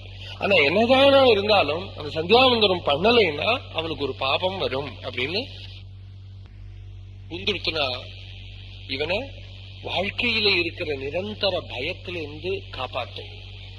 நமக்கெல்லாம் கூட போறப்ப என்ன பயம்? பயம்ங்கிறது எப்பவுமே இருக்கு. என்னத்தை பத்தி எல்லாம் இருக்கிற பயம், பேசிக்கா இருக்கிற ஒரு பயம் என்ன? செக்யூரிட்டி ஃபீலிங் இல்லையா? Insecurity feeling. நாளைக்கு என்ன ஆக போயிடுதோ, நாளைக்கு என்னதான் ஆயிடுமோ, எனக்கு என்னை யாரு பார்த்துப்பா, சாமானங்களுக்கெல்லாம் விலைவாசி ஏறிண்டே இருக்கு, எனக்கு சம்பளமோ ரொம்ப கம்மியா தான் கிடைக்கிறது, பென்ஷனோ இல்ல, என்னை யாரு பார்த்துக்க போறா, எனக்கு புள்ள இல்லையே பொண்ணு இல்லையே, என்னெல்லாம் பயங்கள் எல்லாம் இருந்தாலும் இதெல்லாம் இருக்கும். இந்த சொல்றதெல்லாம் இருந்தது வச்சுங்க, நிறைய சம்பளம் இருந்தது, நிறைய பணம் இருந்தது, புள்ளை பெண்கள் எல்லாம் இருந்தா, பெரிய வீடு இருந்தாலும் பயம் இருக்கும். அப்பவும் பயத்தை வேற ஏதாவது காரணத்தை வச்சுன்னு பயந்துக்கும். இந்த பயம்ங்கிறது உள்ள இருக்கு இல்லையா? சொல்ற மேல 41வது ஸ்லோகம் பார்ப்போம். விவசாயாத்மிகா புத்தி ஏகேஹ குருநந்தனா பகுஷாகா ஹ்யனந்தாஸ்ஸ புத்தயோ அவ்யவசாயினாம். விவசாயாத்மிகா புத்தி ஏகா இஹ குருநந்தனா பகுஷாகா ஹி அனந்தாக ச புத்தயः அவ்யவசாயினாம். இங்க பகவான் விவசாயம்னு ஒரு வார்த்தை உபயோகப்படுத்துறார். தமிழ்ல விவசாயம்னா வியாபாரம்னு அர்த்தம் இல்லையா? இண்டஸ்ட்ரி. விவசாயாத்மகம்னா இண்டஸ்ட்ரியஸ் அப்படின்னு அர்த்தம் போடலாம் தமிழ்ல. ஆனா சம்ஸ்கிருதத்துல இங்க என்ன அர்த்தம்னா விவசாயாத்மிகா புத்தின்னா ஏகத்துவ புத்தின்னு அர்த்தம். அவருடைய புத்தி எப்பவுமே ஒரே வஸ்துவில நிக்கிறது. அதான் விவசாயாத்மிகா புத்தி. லட்சியத்தை நிச்சயிச்ச புத்தின்னு அர்த்தம். வாழ்க்கையோட லட்சியம் என்னன்னு ஒரே லட்சியம் தான், பல லட்சியங்கள் கிடையாது. நமக்கெல்லாம் பல லட்சியங்கள்.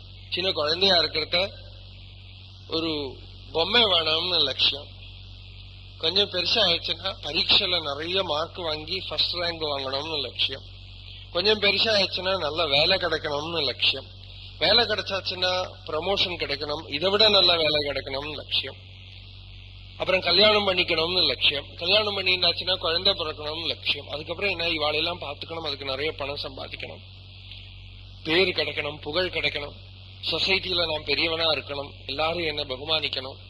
இல்லாட்டா ஏதோ அல்பமான லட்சியங்கள் அங்கங்கே இருந்துட்டே இருக்கும். இந்த லட்சியத்தை அடைஞ்சாலும் அதுல இருக்கிற சந்தோஷம் போயிடும், அடையலைனாலும் சந்தோஷம் போயிடும். அது அடைய முடியலைனாலும் துக்கம், அடைஞ்சாலும் கொஞ்ச நேரத்துல அம்படத்தானான்னு தோணிவிடும். இவ்வளவுதானே இருக்கா, இதுக்கா நான் இந்த பாடுபட்டேன்னு தோணும். இப்படி க்ஷுத்ர லட்சியங்கள், அல்ப அல்ப லட்சியங்களை வச்சுட்டு வாழ்க்கை பூரா ஓடின்னு இருக்கும். நமக்கே பார்த்தா தெரியும் இல்லையா? ஹோப். நம்ம ஏன் வாழறோம்? நாளைக்கு ஏதோ நடக்க போறது, அதுக்குதான் வாழ்ந்துட்டு இருக்கோம். நாளைக்கு ஏதோ கிடைக்கணும்னு காத்துட்டு இருக்கோம். பெங்கால்ல ராமபிரசாத் அப்படின்னு ஒரு பெரிய ஒரு சங்கீத மேதை இருந்தார், ஒரு பக்தர், காளி பக்தர். அவர் மகாமாயா இருக்கிற காளி கிட்ட சொல்றார், அம்மா நீ லோகத்தை பூரா ஏமாத்தின்னு இருக்கிய, இந்த லட்சியத்தை காட்டி காட்டி காட்டி, சின்ன சின்ன லட்சியங்களை காட்டி வாழ்க்கையில எல்லா ஜனங்களையும் நீ இப்படி ஏமாத்தின்னு இருக்கிய. அப்ப காளி சொல்றாளாம், ராம் பிரசாத் இவாளுக்கு லட்சியம் காட்டாட்டா இவன் வேலை பண்ண மாட்டான், சுத்திர லட்சியங்களை காட்டினாதான் இவன் ஏதோ கர்மத்துல போய் குதிக்கிறான். அப்ப ராம் பிரசாத் திருப்பி சொல்றான், ஆமா ஆமா நீ லட்சியம் காட்டுறதெல்லாம் எப்படி இருக்குன்னா, எண்ணெய ஆட்டுற காளமாடு, இந்த முன்னால எல்லாம் இப்பெல்லாம் இது வந்துடுத்தேன், மில்லெல்லாம் வந்துடுத்தேன். முன்னால என்ன பண்ணுவாளாம், பெரிய சக்கரம் மாதிரி வச்சுட்டு அந்த சக்கரத்துக்கு ஒரு தண்டு கொடுத்து அந்த தண்டுல ஒரு காளமாடை கட்டுவான், 2 காளமாடை கட்டுவான். இந்த காளமாடை எப்பவுமே அடிச்சு அடிச்சு அதை சுத்த வைக்கணும். அதுக்கு பதிலா அவ என்ன பண்ணுவான், அந்த காளமாடுக்கு முன்னாடி ஒரு கெட்டு புல்லு இல்லாட்டா வைக்கோல் ஏதோ தீன் பண்டம் அதுக்கு முன்னாடி அந்த காளமாடுக்கு முன்னாடி வைப்பான். அந்த சக்கரத்திலேயே வச்சிருக்கான். அந்த காளை இருக்கு, அது இப்ப கிடைக்கும் நடக்கும், நடந்துட்டே இருக்கும், சுத்தின்ண்டே இருக்கும். அது ஒருக்காவது இதோட வாயில எட்டவும் போறதுல இப்படி சுத்தின்ண்டே இருக்கும். இப்படி ரொம்ப கழுத்த நீட்டுனா கொஞ்சம் ஒரு புல்லு வாயில வரும். அப்ப திருப்பியும் கிடைக்கும்னு நினைச்சு நடந்துட்டே இருக்கு. இந்த நடக்க நடக்க எண்ணெயை ஆட்டி எடுத்துடுவான், அந்த எண்ணெயை எடுத்துடுவான். இது மாதிரி ஏதோ நாளைக்கு கிடைக்கும் நினைச்சுட்டு பலவித லட்சியங்கள்ல மனசு பாஞ்சின்னு இருக்கு. ஆனா பகவான் சொல்றார், அறிவுள்ளவா ஒரே லட்சியத்தை முன்னால வச்சுக்கிறான். அவளுடைய லட்சியம் என்ன, எனக்கு நிம்மதியா இருக்கணும் அவருடைய லட்சியம். மீதி எல்லாமே எதுக்குதான், பணம் சம்பாதிக்கிறது எதுக்கு, சந்தோஷமா இருக்கிறதுக்கு. வீடு கட்டுறது எதுக்கு, சந்தோஷமா இருக்கிறதுக்கு. வேலை கிடைக்கிறது எதுக்கு, சந்தோஷமா இருக்கிறது. குழந்தைய பெத்துக்கிறது எதுக்கு, சந்தோஷமா இருக்கிறதுக்கு. எல்லாம் சந்தோஷத்துக்கு தானே. அப்ப குழந்தைய பெத்துக்கணும், வீடு கட்டணும், பணம் சம்பாதிக்கணும், வேலை பேரு கிடைக்கணும், புகழ் கிடைக்கணும், இப்படி எல்லாம் வச்சுக்கிறதுக்கு பகரம் டைரக்டாவே சந்தோஷமா இருக்கணும்னு உள்ள லட்சியத்தை வச்சுட்டு விடலாம் இல்லையா? அப்புறம் சந்தோஷமா இருக்கணும்னா என்ன வேணும், ஆத்மாவை தெரிஞ்சுக்கணும். இதையும் புரிஞ்சு விடுறாவா. சந்தோஷமா இருக்கணும்னா ஆத்மாவை உணரணும், ஆத்ம ஞானத்தை அடையணும்.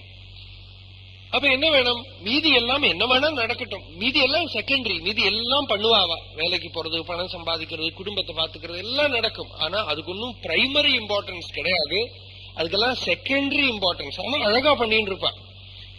செகண்டரி இம்பார்ட்டன்ஸ் தான். எப்பவுமே உள்ள என்ன லட்சியத்தை வச்சிருக்கா, இதெல்லாம் பண்றதெல்லாம் வாஸ்தவம், இதெல்லாம் லோகத்துல நிர்பந்தத்தினால நான் பண்ணிட்டு இருக்கேன். ஆனா என்னுடைய லட்சியம் இதல்ல. என்னோட லட்சியம் அந்த பரம சத்தியத்தை அறியணும், ஈஸ்வரனை அறியணும், ஈஸ்வர சாட்சா்காரத்தை அடையணும், ஆத்ம ஞானத்தை அடையணும், என்னுடைய யதார்த்த ஸ்வரூபம் என்னங்கிறத நான் உணரணும். இப்படி லட்சியம் அதுலயே இருக்கிறதுனால, அங்கேயே ஸ்ரத்தையை வச்சுட்டு இருக்கிறதுனால லோகத்துல சுகம் துக்கம் நல்லது தீயது எது வந்தாலும் அது பெருசா கணிக்கவே மாட்டான். செகண்டரி இம்பார்ட்டன்ஸ் நம்ம எதுக்கு கொடுத்திருக்கோமோ அதுக்கு என்னதான் சம்பவிச்சாலும் நம்ம பெருசா கணிக்க மாட்டோம். நம்ம வாழ்க்கையிலேயே நமக்கு பார்த்தா தெரியும். எதுக்கு பிரைமரி இம்பார்ட்டன்ஸ் கொடுத்திருக்கோமோ அதுக்கு ஏதாவது வந்தா தான் நம்ம கவலைப்படுவோம். நம்ம வாழ்க்கையே பாருங்க, நம்ம எதுக்கு பிரைமரி இம்பார்ட்டன்ஸ் கொடுத்திருக்கோமோ நம்ம மனசும் ஒரு 20 மணி நேரம் இல்லைன்னா ஒரு 18 மணி நேரம் நம்ம உணர்ந்து இருக்கோம்னா அந்த 18 மணி நேரமும் நம்ம வாழ்க்கையோட சென்ட்ரல் பில்லரா நம்ம எதோ வச்சுட்டு இருக்கோமோ அதை பத்தியே நினைச்சுட்டு இருக்கும் மனசு. எப்பவும் கேஷுவலா கொஞ்சம் பகவானை பத்தி நினைக்குமா இருக்கும், கொஞ்சம் சாப்பிடணும்னு நினைக்குமா இருக்கும், பிள்ளைய பத்தி நினைக்குமா இருக்கும். ஆனா மெயின் பாயிண்டா நம்ம எதை அங்கீகரிச்சிருக்கோமோ, எதை நிச்சயிச்சிருக்கோமோ அதை பத்தி தான் மேக்சிமம் தாட்ஸ் போயிட்டு இருக்கும். அப்ப பகவான் என்ன சொல்றார், உனக்கு லட்சியம் ஈஸ்வரனா இருந்தால் உன்னுடைய புத்தியால நீ நிச்சயிச்சுட்டேனா நீ ஒன்னும் தியானம் பண்ணண்டா, புத்தியால நிச்சயிச்சுட்டா போறோம். உன்னோட வாழ்க்கை லட்சியம் இதுன்னு நிச்சயிச்சுடுத்துனா அப்புறம் நீ என்ன வேலையில விவகாரத்துல மாட்டின்றாலும் மனசு நினைச்சுட்டே இருக்கும், ஐயோ என்னோட லட்சியம் அதாச்சு, அந்த பகவானை நான் மறந்து கொடுத்தனா எல்லாமே நஷ்டமா போயிடுமே, இப்படி ஈஸ்வரனையே நினைச்சு தவிச்சுட்டே இருக்கும் மனசு. இப்ப லட்சியம் யாருக்கு ஈஸ்வரனோ அவனுடைய புத்தி விவசாயாத்மிகா புத்தி. லட்சியம் யாருக்கு ஆத்மாவோ அவனுடைய புத்தி விவசாயாத்மிகா புத்தி. அது ஏகேக குருநந்தன், அந்த புத்தி ஏகமா இருக்கும், அவனுடைய புத்தி கிளியரா இருக்கும். He will be full of energy. ஏன்னா சாஞ்சல்யம் இல்லை, நிச்சலமா இருக்கும் உள்ள. ஏன் எப்பவுமே மனசுல அநேக எண்ணங்களா மனசு பிரியறதே மனசுக்கு பலம் இல்லாம போயிட்டோம். மனசு ஏகத்துல நிக்கிறத அது ரொம்ப ஊர்ஜஸ்வலமா இருக்கும். இப்ப ஏகத்துல நிக்கிறவன் அவனுடைய புத்தி விவசாயாத்மிகா புத்தி. இப்ப நமக்கு இந்த விவசாயாத்மிகா புத்தி வரணும்னா முதல்ல வாழ்க்கையோட லட்சியம் இதுங்கிறத தெரிஞ்சுக்கணும். தெரிஞ்சின்ற அப்புறம் நம்ம விவகாரம் பண்றதையே என்ன விவகாரம் வேணா ஆகட்டும், அந்த விவகாரம் பண்றதுக்கு நடுவிலேயே நினைச்சுக்கணும் ஈஸ்வரன் மாத்திரம்தான் சத்தியம், ஏகமேவ அத்விதீயம் நேஹநாஸ்தி கிஞ்சன. இந்த அத்வைத தத்துவத்தை ஞாபகத்துல வச்சுக்கணும். வஸ்து ஒண்ணுதான் இருக்கு, பொருள் ஒண்ணுதான் இருக்கு, அந்த ஒரு பொருள் தான் பலதா லோகத்துல தெரியறது. அந்த ஒரே ஒரு பிரம்மம் தான் பல நாமரூபங்களோடு கூட பிரபஞ்சமா தெரியறது. அந்த ஒரு வஸ்துவை நான் மறந்துட்டேன்னா பலதேன்னு நினைச்சுட்டேன்னா மிருத்யோஹோ ச மிருத்யு ஆப்னோதி இக நானேவ பஷ்யதி. உபனிஷத்துல யமனே சொல்றான், யாரு பலது இருக்குன்னு பாக்குறானோ அவன் மிருத்யுவிலேந்து மிருத்யுவை அடைஞ்சுட்டே இருப்பான். யாரு ஒண்ணுதான் இருக்குன்னு பார்த்துட்டானோ அவனுடைய மனசு அடங்கிடும், எப்பவுமே சௌக்கியமா இருப்பான். ஜனகர் ராஜ்யசபையில இருக்கிறவர், ஆயிரக்கணக்கு ஜனங்களுக்கு சக்கரவர்த்தியா இருக்கிறவர். அந்த ஜனகர் சொல்றார், அஹோ ஜனசமூகேபி அத்வைதம் பஷ்யதோ மம அரண்யமிவ சம்பிருத்தம் குவரதிம் கரவாண்யகம். இந்த ஜனங்களுடைய சமூகத்துல நடுவுல இருந்தும் அத்வைத ஞானத்துல ரமிக்கக்கூடிய எனக்கு நல்ல கானனத்துல இருக்கக்கூடிய நிலை எனக்கு ஏற்பட்டிருக்கு. ஆயிரக்கணக்குக்கு ஜனங்கள் நடுவுல தான் இருக்கேன், ஆனா அத்வைத ஞானத்திலேயே ஆனந்தத்தை அனுபவிச்சுட்டு இருக்கிற நான் ராஜ்யசபையில இருந்தாலும் யுத்த பூமியில இருந்தாலும் எந்த விவகாரத்துக்கு நடுவில் இருந்தாலும் எப்பவுமே ஒரு கானனத்துல ஒரு காட்டுல இருந்து ஆத்ம தியானம் பண்ற யோகிக்கு எந்த ஆனந்தம் இருக்குமோ அந்த ஆனந்தத்தை நான் ராஜ்யசபையில இருந்து அனுபவிச்சுட்டு இருக்கேங்கிறார் ஜனகர். நமக்கு ஏன் அதுல இருந்து கொஞ்சம் எடுத்துக்கப்படாது? அதுக்குதானே ஜனகர்லாம் சொல்லி வச்சிருக்கார். எந்த வேலையில வேணா இருக்கட்டும், எந்த விவகாரத்துல வேணா இருக்கட்டும், உள்ளத்தால ஈஸ்வரனை ஏன் எப்பவுமே ஸ்மரிச்சுட்டு இருக்கப்படாது? உள்ளத்தால மனசால எப்பவுமே அந்த பகவான ஆனந்தமா அனுபவிச்சுட்டே இருக்கப்படாது, மறக்காம. அது எப்படி முடியும்னு கேட்டா அடையலையேங்கிற தாபம் வந்துடுத்துன்னா தியானம் ஏற்பட்டது. இதுக்கு முன்னால சொல்லியிருக்கேன், டிரான்சென்டென்டல் மெடிடேஷன். ஒரு சுவாமி கிட்ட போய் ஒருத்தர் போய் கேட்டார், சுவாமி இந்த டிரான்சென்டென்டல் மெடிடேஷன் என்னது அப்படின்னு கேட்டார். ரொம்ப பக்தர் அவர். அந்த சுவாமி சொன்னார், எனக்கு டிரான்சென்டென்டல் மெடிடேஷன் எல்லாம் தெரியாதுப்பா, I know only dental meditation. டென்டல்னா என்ன? பல்லு.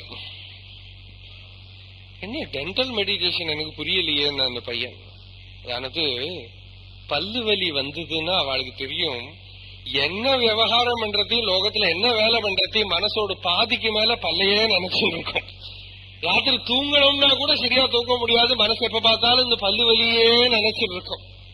அது மாதிரி பகவான அடையலையேங்கிற ஒரு தாபம் உள்ள ஏற்பட்டுடுச்சுன்னா அவன் அப்புறம் லோகத்துல என்ன வேலை வேணா பண்ணிட்டு இருக்கட்டும், அவனோட ஒரு பாதிக்கு மேல இருக்கிற மனசு பகவானையே நினைச்சுட்டு இருக்கும். ஒரு பாதி மனசு போரும். நமக்கே தெரியும், நம்ம பண்ணக்கூடிய 90% ஜாபுக்கும் பாதி மனசு அதிகம். சாதாரணமா கொஞ்சம் மனசை வச்சுட்டு தான் காரியங்கள்லாம் பண்ணிட்டு இருக்கோம். அப்பவே பார்த்தா பேக்ரவுண்ட்ல எப்படி ட்ரெயின் போயிட்டு இருக்கும் பலவித எண்ணங்கள் இல்லையா. இப்ப போய் பிரவச்சனம் கேட்டு இருக்கிறதையே ஒரு பாதி கேட்டு இருக்கும், வேற ஒரு பாதி எதையோ நினைச்சுட்டு இருக்கும். கொஞ்சம் மனசு லோக விவகாரங்கள்லாம் பண்றதுக்கு போறோம். மீதி இருக்கிற மனசு பகவானோட பாதாரவிந்தத்திலேயே ரமிச்சுட்டு இருக்கும். அடையலையேங்கிற தாபம் ஏற்பட்டாலே போறோம். தாபம், அந்த தாபம் தான் முக்கியம். அந்த தாபம் யாருக்கு இருக்கோ, அந்த தாபம் இருக்கிறவனுக்கு பிரம்ம வித்தியை பிரகாசிச்சிடும். தாபத்துக்கு தான் முமுட்சுத்துவம்னு பேரு. அந்த முமுட்சுத்துவம் யாருக்கு இருக்கோ அவருக்குள்ள ஏகத்துவ புத்தி வந்துடும். லட்சியம் அதுதான், லட்சியம் அதுதான் ஞாபகம் வச்சுட்டே இருப்பாங்க. கோபஸ்திரீகள் வீட்டுக்காரியங்கள்லாம் பண்றதையும் எப்பவுமே கிருஷ்ணனை நினைச்சுட்டே இருந்தான்னு சொல்ற மாதிரி எல்லாம் கிருஷ்ணமயமா தெரிஞ்சது அவளுக்கு. கிருஷ்ணனையே நினைச்சுட்டு இருந்த அவள் ஒன்னும் பிரத்யேகமா தியானம் பண்ணல, பிரத்யேகமா அவ ஒன்னும் தபசு பண்ணல. பாகவதத்துல கோபிகைகளை பத்தி சொல்றது அவ ஏதோ தபசு பண்ணினதாவோ கடோரமான விரதம் பண்ணினதாவோ ஒன்னும் சொல்லல. அவ பண்ணின சாதனை என்ன? கிருஷ்ணன் கிட்ட பிரியம் ஏற்பட்டது. லோக விவகாரங்கள்லாம் பண்றதையும் கிருஷ்ண விரகத்தாலேயே கிருஷ்ணன் கிட்ட தியானம் ஏற்பட்டது. அந்த தியானம் ஏற்பட்டதுனால விவகாரம் பண்றதையும் மனசு ஏகமா அங்கேயே ரமிச்சுன்றது. இதே மாதிரி யாருக்கு ஆத்மானுபவத்தை இந்த ஜென்மாவிலேயே அடையணும்ங்கிற ஒரு பாவம் உள்ள வந்துடுத்தோ, நிரந்தரம் யாரு ஆத்மானுபவத்தை அடையறதுக்காக பரிசிரமம் பண்ணிட்டு இருக்கானோ, யாரு நிரந்தரம் அந்த ஆத்ம தத்துவத்தை தியானம் பண்ணிண்டே ஜெகத்து பூரா ஆத்மமயம், நான் சரீரம் அல்ல, மனசல்ல, புத்தி அல்ல, ஆத்மா, பார்க்க கூடினதெல்லாம் ஆத்மஸ்வரூபமே, எல்லா சரீரத்துக்குள்ளேயும் அந்த நித்திய சுத்த புத்த முக்தஸ்வரூபமா இருக்கக்கூடிய போதம், அந்த பிரத்யேதாம் பிரகாசிச்சுருக்கு. அந்த பிரத்யேதான் என்னுடைய யதார்த்த உருவம், அதுதான் நான். இந்த அனுபவத்தை எப்பப்போ தியானத்தில் ஏற்படுறதோ தியான சுகத்தை அனுபவிச்சுண்டு, அந்த தியான சுகத்தை விட்டு விலகினாலும் விரகதாபத்தால் அதையே தியானம் பண்ணிண்டு அப்படியே அந்த ஜீவன் நிரந்தரம் ஆத்ம தியான பக்தியை பரிசீலனம் பண்ணிட்டு இருக்கானோ. இதுதான் பக்தின்னு ஆச்சாரியால் சொல்ற. பக்திங்கிறது ஏதோ நாமரூபத்துல மாத்திரம்தான் பக்தி இருக்குன்னு நினைச்சுக்கப்படாது. பக்தினா ஏதோ ஒரு உருவத்தை நினைச்சுட்டா தான் பக்தி வரும்னு நினைச்சுக்கப்படாது. வேதாந்த ஞானத்திலையும் பக்தி உண்டு. ஸ்வஸ்வரூப அனுசந்தானம் பக்தி ரீத்யபிதீயதே அப்படின்னு ஆச்சாரியால் பாஷ்யம். ஸ்வஸ்வரூப அனுசந்தானம், ஆத்மானுசந்தானமே பக்தி. அவன் ஆத்மா தானே, ஈஸ்வரன் ஆத்மாவா தானே ஹிருதயத்துல இருக்கான். அந்த ஆத்மஸ்வரூபியா தானே அவன் பிரகாசிச்சுட்டு இருக்கான். அந்த ஆத்மா கிட்ட இருக்கிற அன்பு, ஆத்மா கிட்ட இருக்கிற பிரியமே பக்தி. அந்த பக்திய நம்ம இப்போ கேட்டுட்டே இருக்கோம். இது ஒரு பக்தி தான். இல்லாட்டா வேதாந்த விஷயத்தை இப்படி கேட்க முடியாத. கேட்க முடியறதுனாலே ஆத்மா கிட்ட நமக்கு பக்தி இருக்கிறதுனாலதான் கேட்டு இருக்கோம். அந்த பக்தி அதிகமாய் எப்போ நான் ஞானத்தை அடைய போறேன், எப்ப எனக்கு அந்த ஆத்மானுபவத்தை அடைய முடியும், ஆத்மஸ்வரூபானுபூதி எனக்கு எப்ப ஏற்படும், இப்படியே தவிச்சுன்னு இருக்கிற ஹிருதயம் இருக்க அந்த தாபமே பக்தி. அதுவே விவசாயாத்மிகா புத்தி. எப்பவுமே அந்த ஒண்ணுலயே நின்றுட்டு இருக்கும், அதுலயே சுத்தி சுத்தி சுத்தி வந்துட்டு இருக்கும்.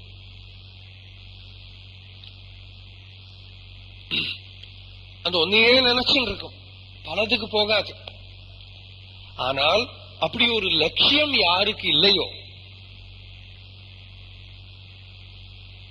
யாரு இந்த பிரம்ம வித்தியன்னு ஒண்ணு இருக்குன்னு கேட்கலையோ, யாரு ஈஸ்வர சாட்சா்காரம்ங்கிற ஒரு லட்சியம் இருக்குங்கிறது காதலியே விழலையோ, கோவிலுக்கெல்லாம் போயிட்டு இருப்பா, பகவான பஜிப்பா. எதுக்கு? அந்த சுவாமியை போய் கும்பிட்டா நம்ம குடும்ப காரியங்கள்லாம் நடக்கும், அதுக்காக அப்படி போயிட்டு வந்துட்டு இருப்பா மட்டும். ஆனா சுவாமி கிட்ட பக்தி பண்ண முடியும், நிஷ்காமியமா பக்தி பண்ண முடியும், பகவான் கிட்ட எந்த எதிர்பார்ப்பும் இல்லாம அன்பு வைக்க முடியுங்கிற ஞானம் யாரோட தலையில ஏறலையோ, is a sorry traveller in this world. அவனை பத்தி பகவான் சொல்றார், பகு சாகாஹி அனந்தாஷ புத்தயோ அவ்யவசாயினா. வேரியஸ் பிரான்ச், பகு சாக்கா, பல வழியில ஓடிட்டு இருக்கும் மனசு. கொஞ்ச நேரம் ஒண்ணு வேணும்னு நினைக்கும், அதுக்கப்புறம் வேற ஏதோ வேணும்னு நினைக்கும், அதை கிடைச்சாச்சுன்னா அது போறாது, வேற ஏதோ வேணும்னு நினைக்கும்.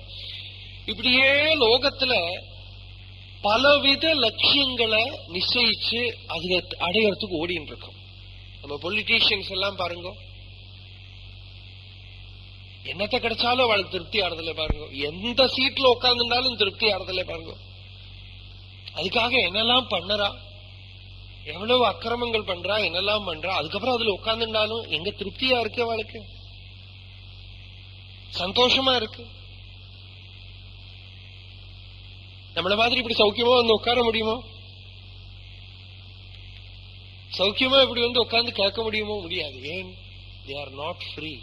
அவ மனசு வந்து பூதம் மாதிரி அவளை பிடிச்சுட்டு இருக்கு. அநேக லட்சியங்கள், அநேக விக்ஷேபங்கள், அநேக ஆசைகள், அதுக்கெல்லாம் பின்னால அலைஞ்சுட்டு இருக்கு மனசு. அதெல்லாம் அங்கீகரிச்சு அந்த லோகத்திலேயே அவ சுத்தின்னு இருப்பா. அவளத்தான் அவ்யவசாயினஹா அப்படின்னு பகவான் சொல்றாரு. எந்த வித இன்டெகிரிட்டியும் கிடையாது, ஏகாகிரதையும் கிடையாது. பல தலங்கள் அலைஞ்சுன்னு இருக்கும் மனசு. ஒரு க்ஷண நேரம் கூட நிம்மதியா சாந்தியா இருக்காது. அதுக்கு சாந்தினா என்னதுன்னே தெரியாது, நிம்மதினா என்னதுன்னே தெரியாது. அப்படி அலைஞ்சுன்னு இருக்கிறவன் பாவம். அவனை பார்த்து என்ன சொல்லணும்? பாவம். பாவம்னு சொல்லணுமா பாபம்னு சொல்லணுமா தெரியல, ரெண்டும் ஒண்ணுதான். சாது நஷ்டம். அவனோட வாழ்க்கையை நஷ்டமா போயிடுத்து, வியர்த்தமா போயிடுத்து, அவனுக்கு பிரயோஜனமற்ற வாழ்க்கையா போயிடுத்து. இப்படியே இந்த ஜென்மா பூரா நந்தவனத்தில் ஒரு ஆண்டி அவன் 4 மாதமாய் குயவனை வேண்டி கொண்டு வந்தான் ஒரு தோண்டி, அதை கூத்தாடி கூத்தாடி போட்டு உடைச்சாண்டி. அதான் நல்ல ஒரு தோண்டி. பகவான் கிட்ட கேட்டு இந்த உடம்புங்கிற தோண்டியை கொண்டு வந்து அதை எப்படி உபயோகப்படுத்தணும்னு தெரியாம கூத்தாடி கூத்தாடி போட்டு உடைச்சாண்டி.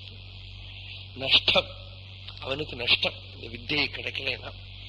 அதுதான் பகவான் சொல்றார். மேற்கொண்டு வேதத்திலேயே கர்மகாண்டம் ஞான காண்டம்னு 2 இருக்கு. கர்மகாண்டத்துல இப்ப நான் சொன்னேன், லோகத்துல பல வழியில அலைஞ்சுட்டு இருக்கிற மனசுன்னு சொன்னோமே, பலவித லட்சியங்களை அங்கீகரிச்சுட்டு இருக்கிற மனசு, நிம்மதி இல்லாம அலைஞ்சுட்டு இருக்கிற மனசு. அப்ப அந்த மனசுக்கு டைரக்டா அவங்கிட்ட போய் பிரம்ம வித்தியை சொன்னா அவனுக்கு பக்குவதை இல்லைன்னா புரியாது. அப்ப வேதம் ரிஷிகள், வேதமாதா என்ன பண்றா, முதல்ல ஒரு டிசிப்ளின் அவனுக்கு கொடு. இன்னென்ன கர்மாவை பண்ணு, இப்படி இப்படி பண்ணு, யாக யஜ்ஞங்களை பண்ணு, லோகமங்கலங்களுக்காக சிலதெல்லாம் பண்ணு. இப்பெல்லாம் சொல்லலையா சோசியல் சர்வீஸ் பண்ணு, அது பண்ணு, இது பண்ணு சொல்றோம் இல்லையா? இது மாதிரி எல்லாம் கர்ம காண்டத்துல முதல்ல இவனை சுத்தம் பண்றதுக்காக கர்மாவை கொடுக்கறான். கர்ம மோக்ஷாய கர்மாணி விதத்தேஹி அகதம் யதா அப்படின்னு பாகவதம். ஒரு மருந்து மாதிரி தான் கர்மாவை கொடுக்கிறாளே தவிர அது லட்சியம் அல்ல. கர்ம காண்டத்தை கொடுக்கறான். அப்பவும் ஒரு பிரச்சனை என்ன, மனுஷன் சுவார்த்த மோகி. அவனுக்கு ஏதாவது கிடைக்காம அவன் ஒன்னும் பண்ண மாட்டான். அத்தியாத்மீகமான வாழ்க்கையிலேயே பாருங்களேன், எது கிடைக்கும், என்ன கிடைக்கும், என்ன கிடைக்கும், எப்ப பார்த்தாலும் அதான் பார்த்துட்டு இருப்பான். கிடைக்காம ஒன்னும் பண்ண அவன் முயற்சி வராது, அவனுக்கு நிஸ்வார்த்தமா பிரவர்த்திக்க முடியாது. அப்ப என்ன பண்ணுறான், இவனை எப்படியாவது இந்த வைதிக கர்மாவில பிடிச்சு போடணும், ஒரு டிசிப்ளினுக்கு இவனை கொண்டு வரணும். காத்தால இருந்து ராத்திரி வேற என்னென்ன அனுஷ்டானங்கள்லாம் பண்ணிட்டு சுத்தமா இரு, ஆகாரத்தை சுத்தம் பண்ணிக்கோ, சரீரத்தை சுத்தம் பண்ணிக்கோ, நல்ல நல்ல குணங்களை எல்லாம் வளர்த்துறதுக்கு வேண்ட ஒரு என்விரான்மெண்ட் அதை உண்டாக்கி கொடுக்க வேதமாதா கர்மங்களை விதிச்சா. ஆனா அப்பவும் கர்மத்துக்கு வரணும்னா என்ன பண்ணணும், நீ இந்த கர்மாவை பண்ணு, உனக்கு ஸ்வர்க்கம் கிடைக்கும், உனக்கு பெரிய பெரிய லட்சியங்கள் கிடைக்கும். இப்படி எல்லாம் ஆசையை காட்டின. பாகவதமே சொல்றது, ஆசையை காட்டினது இவனை பண்ண வைக்கிறதுக்காகத்தானே தவிர அதை கொடுக்கறதுக்கு அல்ல. ரோச்சனார்த்தா பலஸ்ருதி. பலஸ்ருதி எல்லாம் உண்மையை நினைச்சுக்காது. பலஸ்ருதி எதுக்குன்னா இவனுக்கு ருச்சி உண்டாக்குறதுக்கு. இந்த பலத்தை காட்டினா ருச்சி. குழந்தைகிட்ட நீ ஹோம்ஒர்க் பண்ணினேன்னா உனக்கு சாக்லேட் கொடுக்கறேன் அப்படின்னு காட்டுற மாதிரி, நீ இந்த கர்மா பண்ணினேன்னா உனக்கு இதெல்லாம் கிடைக்கும் அப்படின்னு வேதம் சொல்றது. அப்படி கர்ம காண்டத்துல பிரவேசம். ஆனா என்னாச்சு, இந்த மனுஷ மனசோட சுபாவம் எதிர்மை, ஏதாவது ஒண்ணு காட்டி விடுத்து அதுல போய் ஒட்டின்னு. அதுக்கப்புறம் என்னதான் சொன்னாலும் அதுக்கு மேல ஒண்ணு இருக்குன்னு அங்கீகரிக்கவும் செய்யாது, ஒத்துக்கவும் செய்யாது. எதுல எல்லாமோ போய் ஒட்டின்னு. லோகத்திலேயே பாருங்களேன், இது துவைத பிரபஞ்சத்தோட சுபாவம். லோகத்துல எல்லாம் பாருங்க, மதத்தை சேர்ந்தவாளும் பாருங்க, என்னோட சுவாமி தான் பெருசு, உன்னோட சுவாமி தான் பெருசு, என்னோட சித்தாந்தம் உன்னோட சித்தாந்தம், நான் சொல்ற சித்தாந்தம் தான் சரி. நேற்று கூட ஒருத்தர் அப்படி வந்திருந்தார், நான் சொல்ற சித்தாந்தம் தான் சரி. எப்படி சரி? ஒருத்தரோட சித்தாந்தம் மாத்திரம் எப்படி சரியா இருக்க முடியும்? சத்தியம்ங்கிறது பல வேஷத்தை போட்டு வருது. பிரபஞ்சம் பூரா அந்த சத்தியத்தோட பிரகாசம் தான். கௌடபாதாச்சாரியர் சொல்றார், ஸ்வசித்தாந்த வியவஸ்தாசு துவைத்தினோ நிச்சிதா திருடம் பரஸ்பரம் விருத்தியந்தே தைரயம் ந விருத்தியதே. ஒரு ஆணைய பூரா பார்த்தவனுக்கு ஆனையோட வாழை தொட்டு பார்த்துட்டு ஒருத்தன் சொல்றான், ஆனை அப்படியே இந்த தொடப்பம் மாதிரி இருக்குங்கிறான். நீ சொல்றதும் ஆனையோட ஒரு வசம் தான்.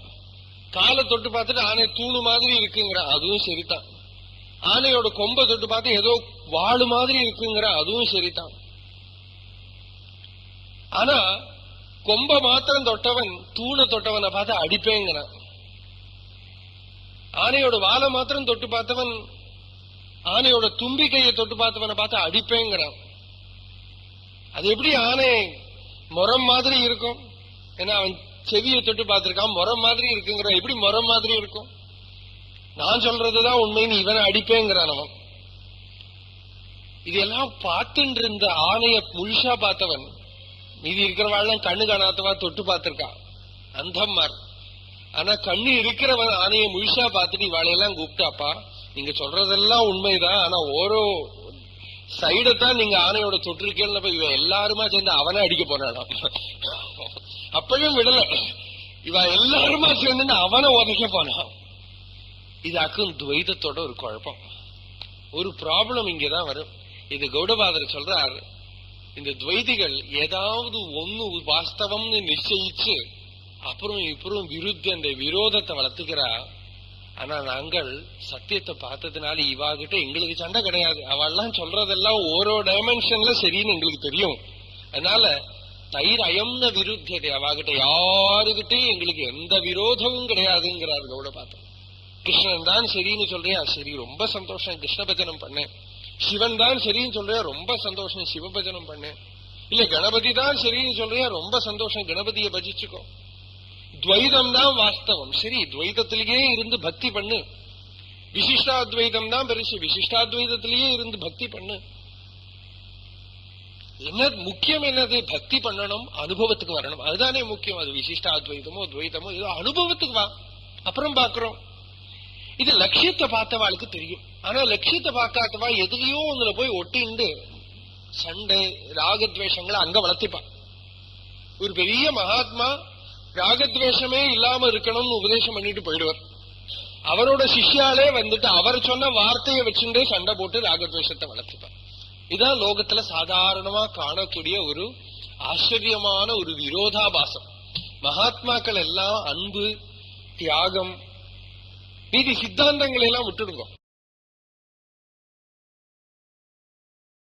சித்தாந்தங்கள் எல்லாம் நீக்கி வச்சாலும் எல்லா மகாத்மா, மாத்வரா இருக்கட்டும், ராமானுஜரா இருக்கட்டும், சங்கரரா இருக்கட்டும், எல்லாரும் ஒரு விஷயத்துல ஒத்துக்கிறா, தெய்வீ சம்பத்தை வளர்த்திக்கணும், யார்கிட்டையும் துவேஷத்தை வச்சுக்கப்படாது, அன்போட இருக்கணும், ஈஸ்வரன் கிட்ட பக்தி வச்சுக்கணும். அந்த ஈஸ்வரன் நீ விஷ்ணுன்னு கூப்பிடு, சிவன்னு கூப்பிடு, கணபதினு என்னவோ கூப்பிடு, ஆனா ஈஸ்வரன் இருக்கான், ஈஸ்வரன் கிட்ட பக்தி வச்சுக்கணும். இது எல்லாரும் ஒத்துக்கிறான்.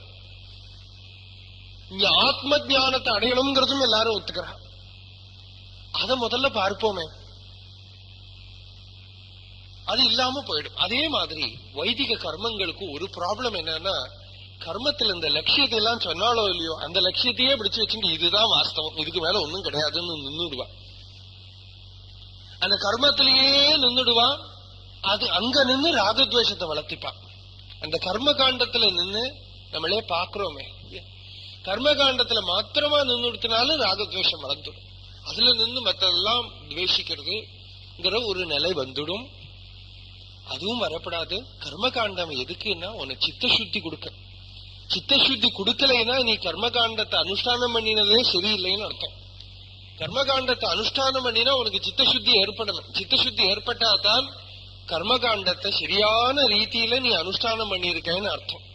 ஏதோ தினமும் சந்தியாவந்தனம் பண்ற, அனுஷ்டானம் பண்ற, அப்புறம் இருக்கிற ராகம், துவேஷம், வெறுப்பு, மற்றவாளை கண்டா பிடிக்கல, மற்றவன் சொத்து எனக்கு வேணும், பொறாமை,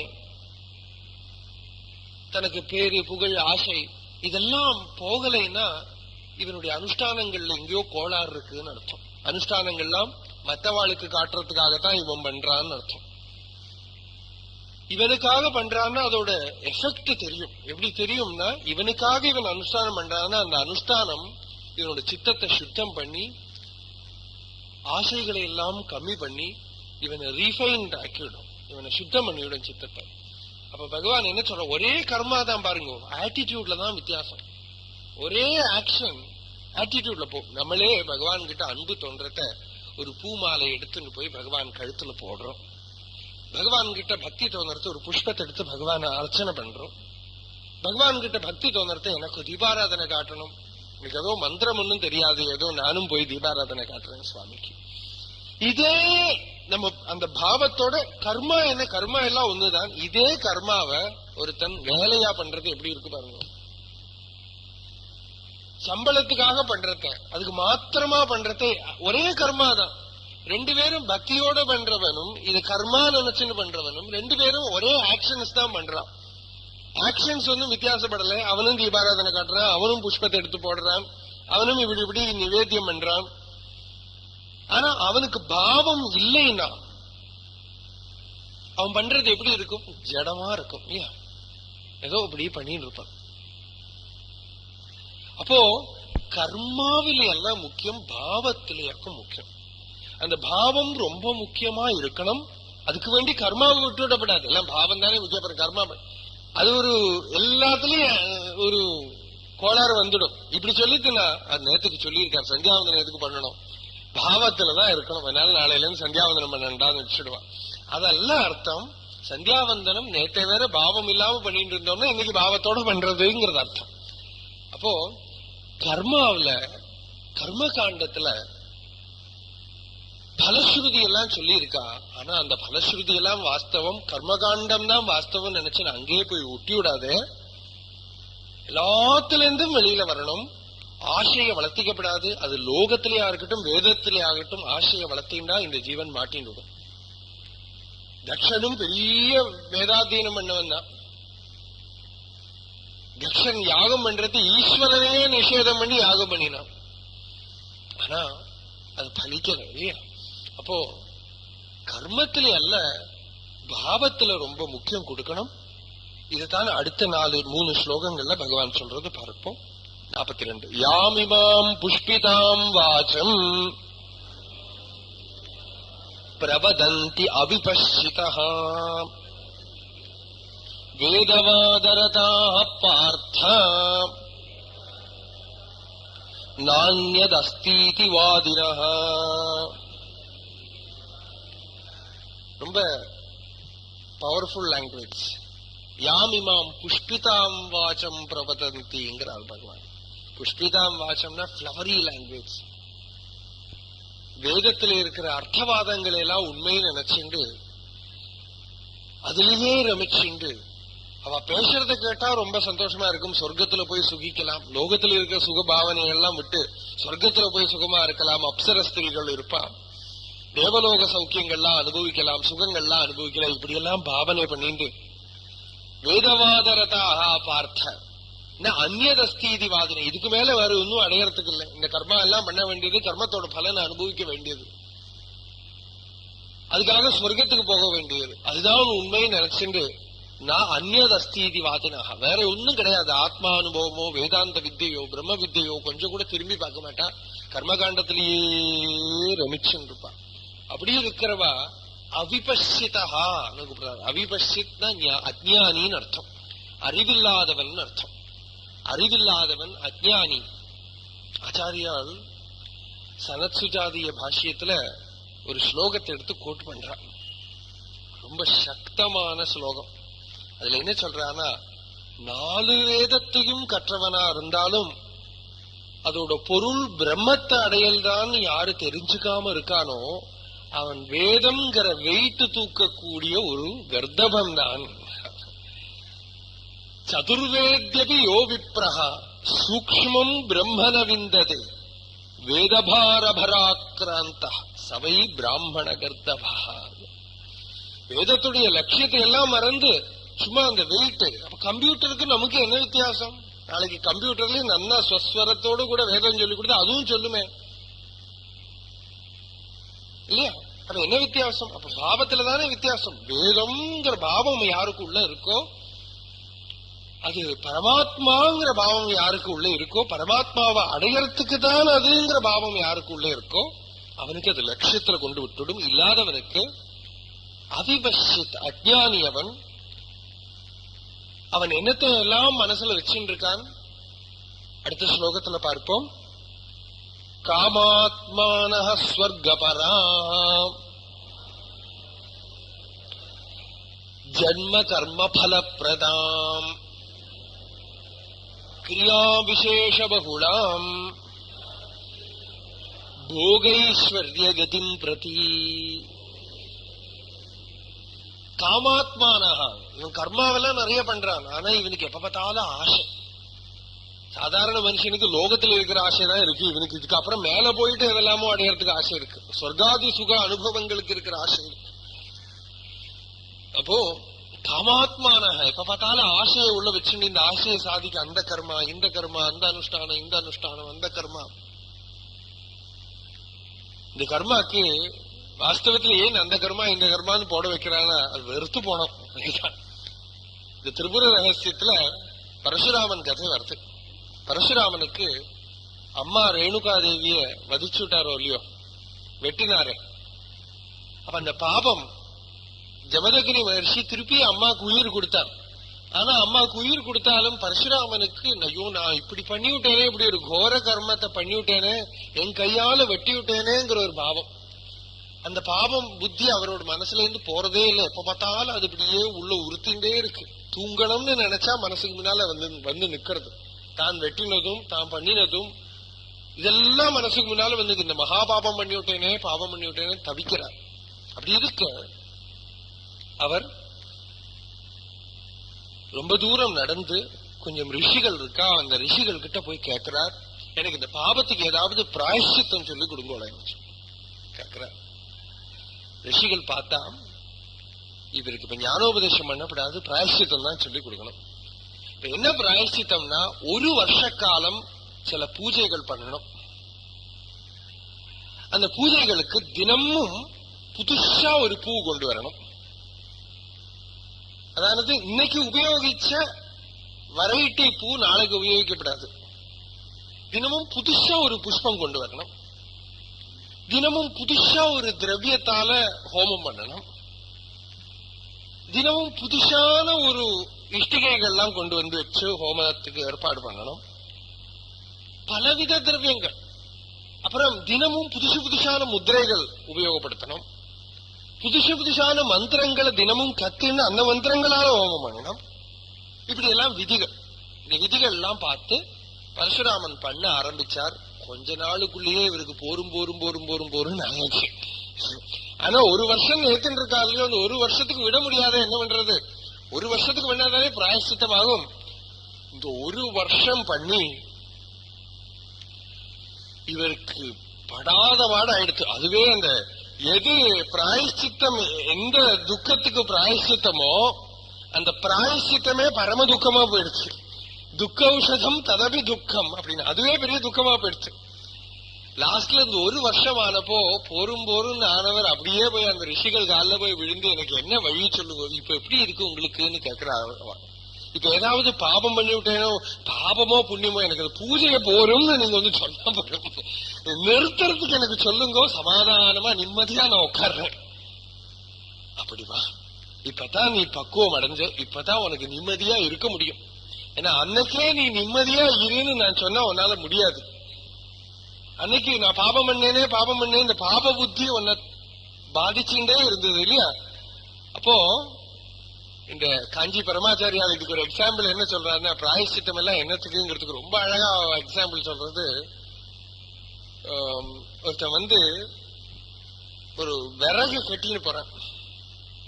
அந்த விறகு கட்டினப்போ கெட்டின்னு போய் அவன் வீட்டுல போனப்ப கெட்ட அவுக்க முடியறதில்ல அவனால. ஏன்னா ரொம்ப டைட்டா போட்டிருக்கான். இந்த விறகு அதுக்குள்ள தள்ளினது ரொம்ப டைட்டா இருக்கு. இந்த கெட்ட அவுக்க முடியறதில்ல அவனால. முடிச்சு ஈஸியா இழுத்தா வரா மாதிரி இருக்கிற முடிச்சு போடல. அப்படியே அந்த போட்ட கெட்ட அவுக்க முடியாம பாடாது பாடுபடுறான். அப்போ அவன் வீட்டுல கிட்டக்கு இருக்கிற ஒருத்தங்கிட்ட சொன்னா இது எப்படியாவது நீ அவுத்து கூடன்னா அவன் ரொம்ப புத்திசாலி. அவன் என்ன பண்ணான், நல்லா பலமா இனியொரு கயிறை கொண்டு வந்து இதை விட இறுக்கி ஒரு கெட்டு கட்டினான். இதை விட இறுக்கி ஒரு கெட்டு கட்ட அந்த கெட்டை அவுக்கிற மாதிரி ஒரு நாட்டு போட்டு கட்டினான். அது இறுக்கி கட்டினப்ப என்னாச்சு, இந்த முதல்ல கட்டின கெட்டு லூஸ் ஆயிடுச்சு. முதல்ல போட்ட நாட்டு கெட்டு லூஸ் ஆயிடுச்சு. அந்த லூஸ் ஆன கெட்டை ஈஸியா அவுத்துட்டு அப்புறம் இந்த கெட்ட நாட்டை பிடிச்சி இழுத்தா வந்துடும், இழுத்துட்டான். இது மாதிரிதான் வைதிக கர்மங்கள். லோக கர்மாவில மாட்டின்னு மனச அதுல போட்டு தவிச்சுன்னு இருக்கிற ஜீவனுக்கு பிராயசித்தம்னு ஒண்ணு கொடுக்க அதுல மட்டும் மாட்டின்னு முழிக்கும். ஆனா இந்த பிராயசித்தம் இவனா எடுத்துன்றதுனால எப்ப வேணா வேண்டான்னு வச்சுடலாம். இப்ப ரெண்டையுமே ஒரு முள்ள இனி ஒரு முள்ளால எடுத்து ரெண்டு முள்ளையுமே வீசி எறிகிற மாதிரி அதையும் வேண்டாம் வைக்கிறது. அப்போ மனசுக்கு சாந்தி. அந்த சாந்தமான மனசுக்கு ஆத்மாவை பத்தி உபதேசிச்சா பலிக்கும். அந்த சாந்தி அடையிற மனசுக்கு ஆத்ம வித்தியை உபதேசிக்கிறத பலிக்கும். அதுக்கு முன்னால அது கர்மாவிலேயே போயிட்டு இருக்கும் அல்லாட்டா. அப்போ கர்மாவில மாட்டின ஜீவன் சரியான ஒரு குரு இல்லைன்னா, சொல்லிக் கொடுக்கறதுக்கு ஆள் இல்லைன்னா, இல்லைன்னா அதுக்காகவே புத்தி வரலன்னா என்ன ஆகும், ஆசைய வளர்த்திக்கும், காமாத்மானாக ஸ்வர்கபராக. எப்ப பார்த்தாலும் சொர்க்கத்துக்கு போறேன்னு நினைச்சுட்டு இருப்பேன். திருசங்கோடு கதையெல்லாம் நமக்கு தெரியும். சொர்க்கத்துக்கு போனோம்னு ஆசை, ஸ்வர்கபராக. அன்னைக்கு சொர்க்கத்துக்கு போனோம்னு ஆசை, இன்னைக்கு அமெரிக்காவுக்கு போனோம்னு ஆசை இல்லையா? காலேஜுக்கு போயாச்சுன்னா அடுத்த ஸ்டெப் என்ன, ஏதோ படிக்கணும், அமெரிக்காவுக்கு போனோம். ஸ்வர்கபராக. இங்க பண்ற கர்மங்கள்லாம் எதுக்கு, அமெரிக்காவுக்கு போறதுக்கு. பாகவதத்துல பூகோள வர்ணனை வர்த்த பாரத தேசத்தை தவிர, அதாவது பாரத பூகண்டம் இருக்கு, அந்த பூகண்டத்தை தவிர மீதி இருக்கிற பூகண்டங்கள்ல எல்லாம் சொர்க்க விபதேசம்னு சொல்றது. சுகம் அனுபவிக்கிறதுக்கு வேண்டி போயிட்டு வர்றது. அங்க வேணா சுகம் அனுபவிக்கலாம், ஆனா மோட்சத்துக்கு மார்க்கத்தை இருக்காது. அப்ப நம்ம கர்ம பலனை அனுபவிக்க அங்க போறோம் இருக்கிறது. அப்ப ஸ்வர்கபராகா. பின்னையோ ஜென்ம கர்ம பலப்பிரதாம். இவ பண்ணக்கூடிய இந்த கர்மங்கள்லாம் இருக்கே வைதிக கர்மங்கள், ராகத்வேஷத்தோட கூட பண்ணினா அதுவும் திருப்பி திருப்பி புனர்ஜனனம் புனர்மரணம் தான். வைதிகனாலாம் இருந்திருப்பன், ஆனா கர்மகாண்டத்திலேயே இருந்திருப்பன், ராகத்வேஷத்தோட இருந்திருப்பன். அப்படி இருந்தால் அவனுக்கும் திருப்பியும் பிறக்கிறது இறக்கிறது ஜனனம் மரணங்கிற சக்கரம் தான். ஏன்னா ஞானம் வரத்துக்கு முன்னாடி எல்லாம் திருப்பி மறுபிறப்பு உண்டு. அதனால ஜனனம் மரணங்கிற சக்கரத்துல அவனும் போய் சிக்கிப்பன். ஜென்ம கர்ம பலப்பிரதாம். அது மாத்திரமில்லை, இந்த கர்மா எப்படி இருக்கு, கிரியா விசேஷ பகுலாம். கொஞ்சம் ஒண்ணும் அல்ல கர்மா, நிறைய கிரியைகள். அப்படி பண்ணு இப்படி பண்ணு, அது இத்தனை வாசி ஆச்சமனம் பண்ண, இத்தனை வாசி ஆச்சமனம் பண்ணணும், இத்தனை வாசியம் கையை தொடச்சுக்கணும், இத்தனை வாசி அப்படி பண்ணு. இதுக்கெல்லாம் என்னத்துக்கு இப்படி வச்சிருக்கான்னு கேட்டா ஆன்சரும் கிடைக்காது நமக்கு இல்லையா? அதெல்லாம் பண்ணித்தான் ஆகணும், இப்படி இப்படி இருக்கணும்னு பண்ணித்தான் ஆகணும். கிரியா விசேஷ பகுலாம். அது இந்த கிரியிலேயே மனசு போயிடும். அந்த கிரியை பண்ண, அதை பண்ணி இதை பண்ணி அப்படியே மனசு போயிட்டு இருக்கும். ஆனா ஏகாகிர புத்தி இருக்கிறவாள் இந்த கிரியை பண்ணவே முடியாது. பகவான் ரமண மகர்ஷிக்கு அவர்கிட்ட ஒரு பக்தர் இருந்தார், முருகனார் சுவாமிகள்னு பேரு. ரொம்ப உசந்த ஜீவன் அவர். விஷாந்தேகியா இருந்தார். பெரிய தமிழ் கவி, பரமபக்தர். அப்போ அன்னைக்கெல்லாம் ஆசிரமத்தில் இருக்கிற மாதிருபூதேஸ்வர சந்நிதியில பூஜை பண்றதுக்கு, சில பூஜை பண்றதுக்கு வாத்தியார் யாரும் இல்லைன்னா யாராவது பிராமணால் இருந்தா பூஜை பண்ண சொல்லுவா. அப்ப அன்னைக்கு ஒரு நாளைக்கு முருகனாரை கொண்டு பூஜை பண்ண சொன்னா. இவருக்கு பூஜை பண்றதே படாத பாடா போயிடுச்சு. ஏன்னா மணி அடிச்சுன்னு தீபாராதனை காட்டணும், ஆரத்தி. இவரால மணி அடிச்சா ஆரத்தி காட்ட முடியறது இல்லை, ஆரத்தி காட்டினா மணி அடிக்க முடியறது இல்லை. அவர் அதுக்கப்புறம் சொல்ல, இது பெரிய பிராக்டிஸ் வேணும் போல் இருக்கு, மணி அடிச்சுட்டே ஆரத்தி காட்டுறதுக்கு. இந்த மணி அடிச்சா அவரால் இப்படி காட்ட முடியறது இல்லை, இப்படி காட்டினா மணி அடிக்கிறது நின்றுடுறது. கிரியா விசேஷ பகுலாம். மனசு பலதுல போய் நின்னாதான் இதெல்லாம் கரெக்டா பண்ண முடியும். அதை பண்ணணும், இதை பண்ண, அப்படி பண்ண, இப்படி பண்ணும். போகைஸ்வர்ய கதிம் பிரதி. இதெல்லாம் பண்ணினப்புறம் அதோட லட்சியம் என்ன, நிறைய சுகபோகங்கள் அனுபவிக்கணும் இல்லையா? நம்ம மந்திரங்கள் எல்லாம் பார்த்தாலே, கர்மகாண்டத்துல மந்திரங்கள் எல்லாம் பார்த்தாலே புத்திர லாபம், பசு லாபம், தன லாபம், கொஞ்ச இடத்துல துவேஷம் கூட இருக்கு. யோ ஓஸ்மான் வேஷ்டி எஞ்ச வயம் துஷ்மா அப்படின்னு எல்லாம் இருக்கு. என்ன யாரு வெறுக்கிறானோ அவன் அடியோட ஒழிக்கணும். அதெல்லாம் சில இடத்துல எல்லாம் இந்த பிராகிருத மனுஷாளுக்கு வேண்டதெல்லாம் வச்சிருக்கான். எல்லாரையும் சேர்த்துக்கணுமே, எல்லாருக்கும் வேண்டது வேணுமே. போக ஐஸ்வர்ய கதிம் பிரதி, ஐஸ்வர்யத்தையும் போகத்தையெல்லாம் கொடுக்கக்கூடியது. அதுலயே மனசு ஒட்டின்னு இருந்தா என்னாகும், அதையும் சொல்றார் 44வது ஸ்லோகம். போகைஸ்வர்ய பிரசக்தானாம் தயா அபகிருத சேதசாம் வியவசாயாத்மிகா புத்தி சமாதோ ந விதீயதே.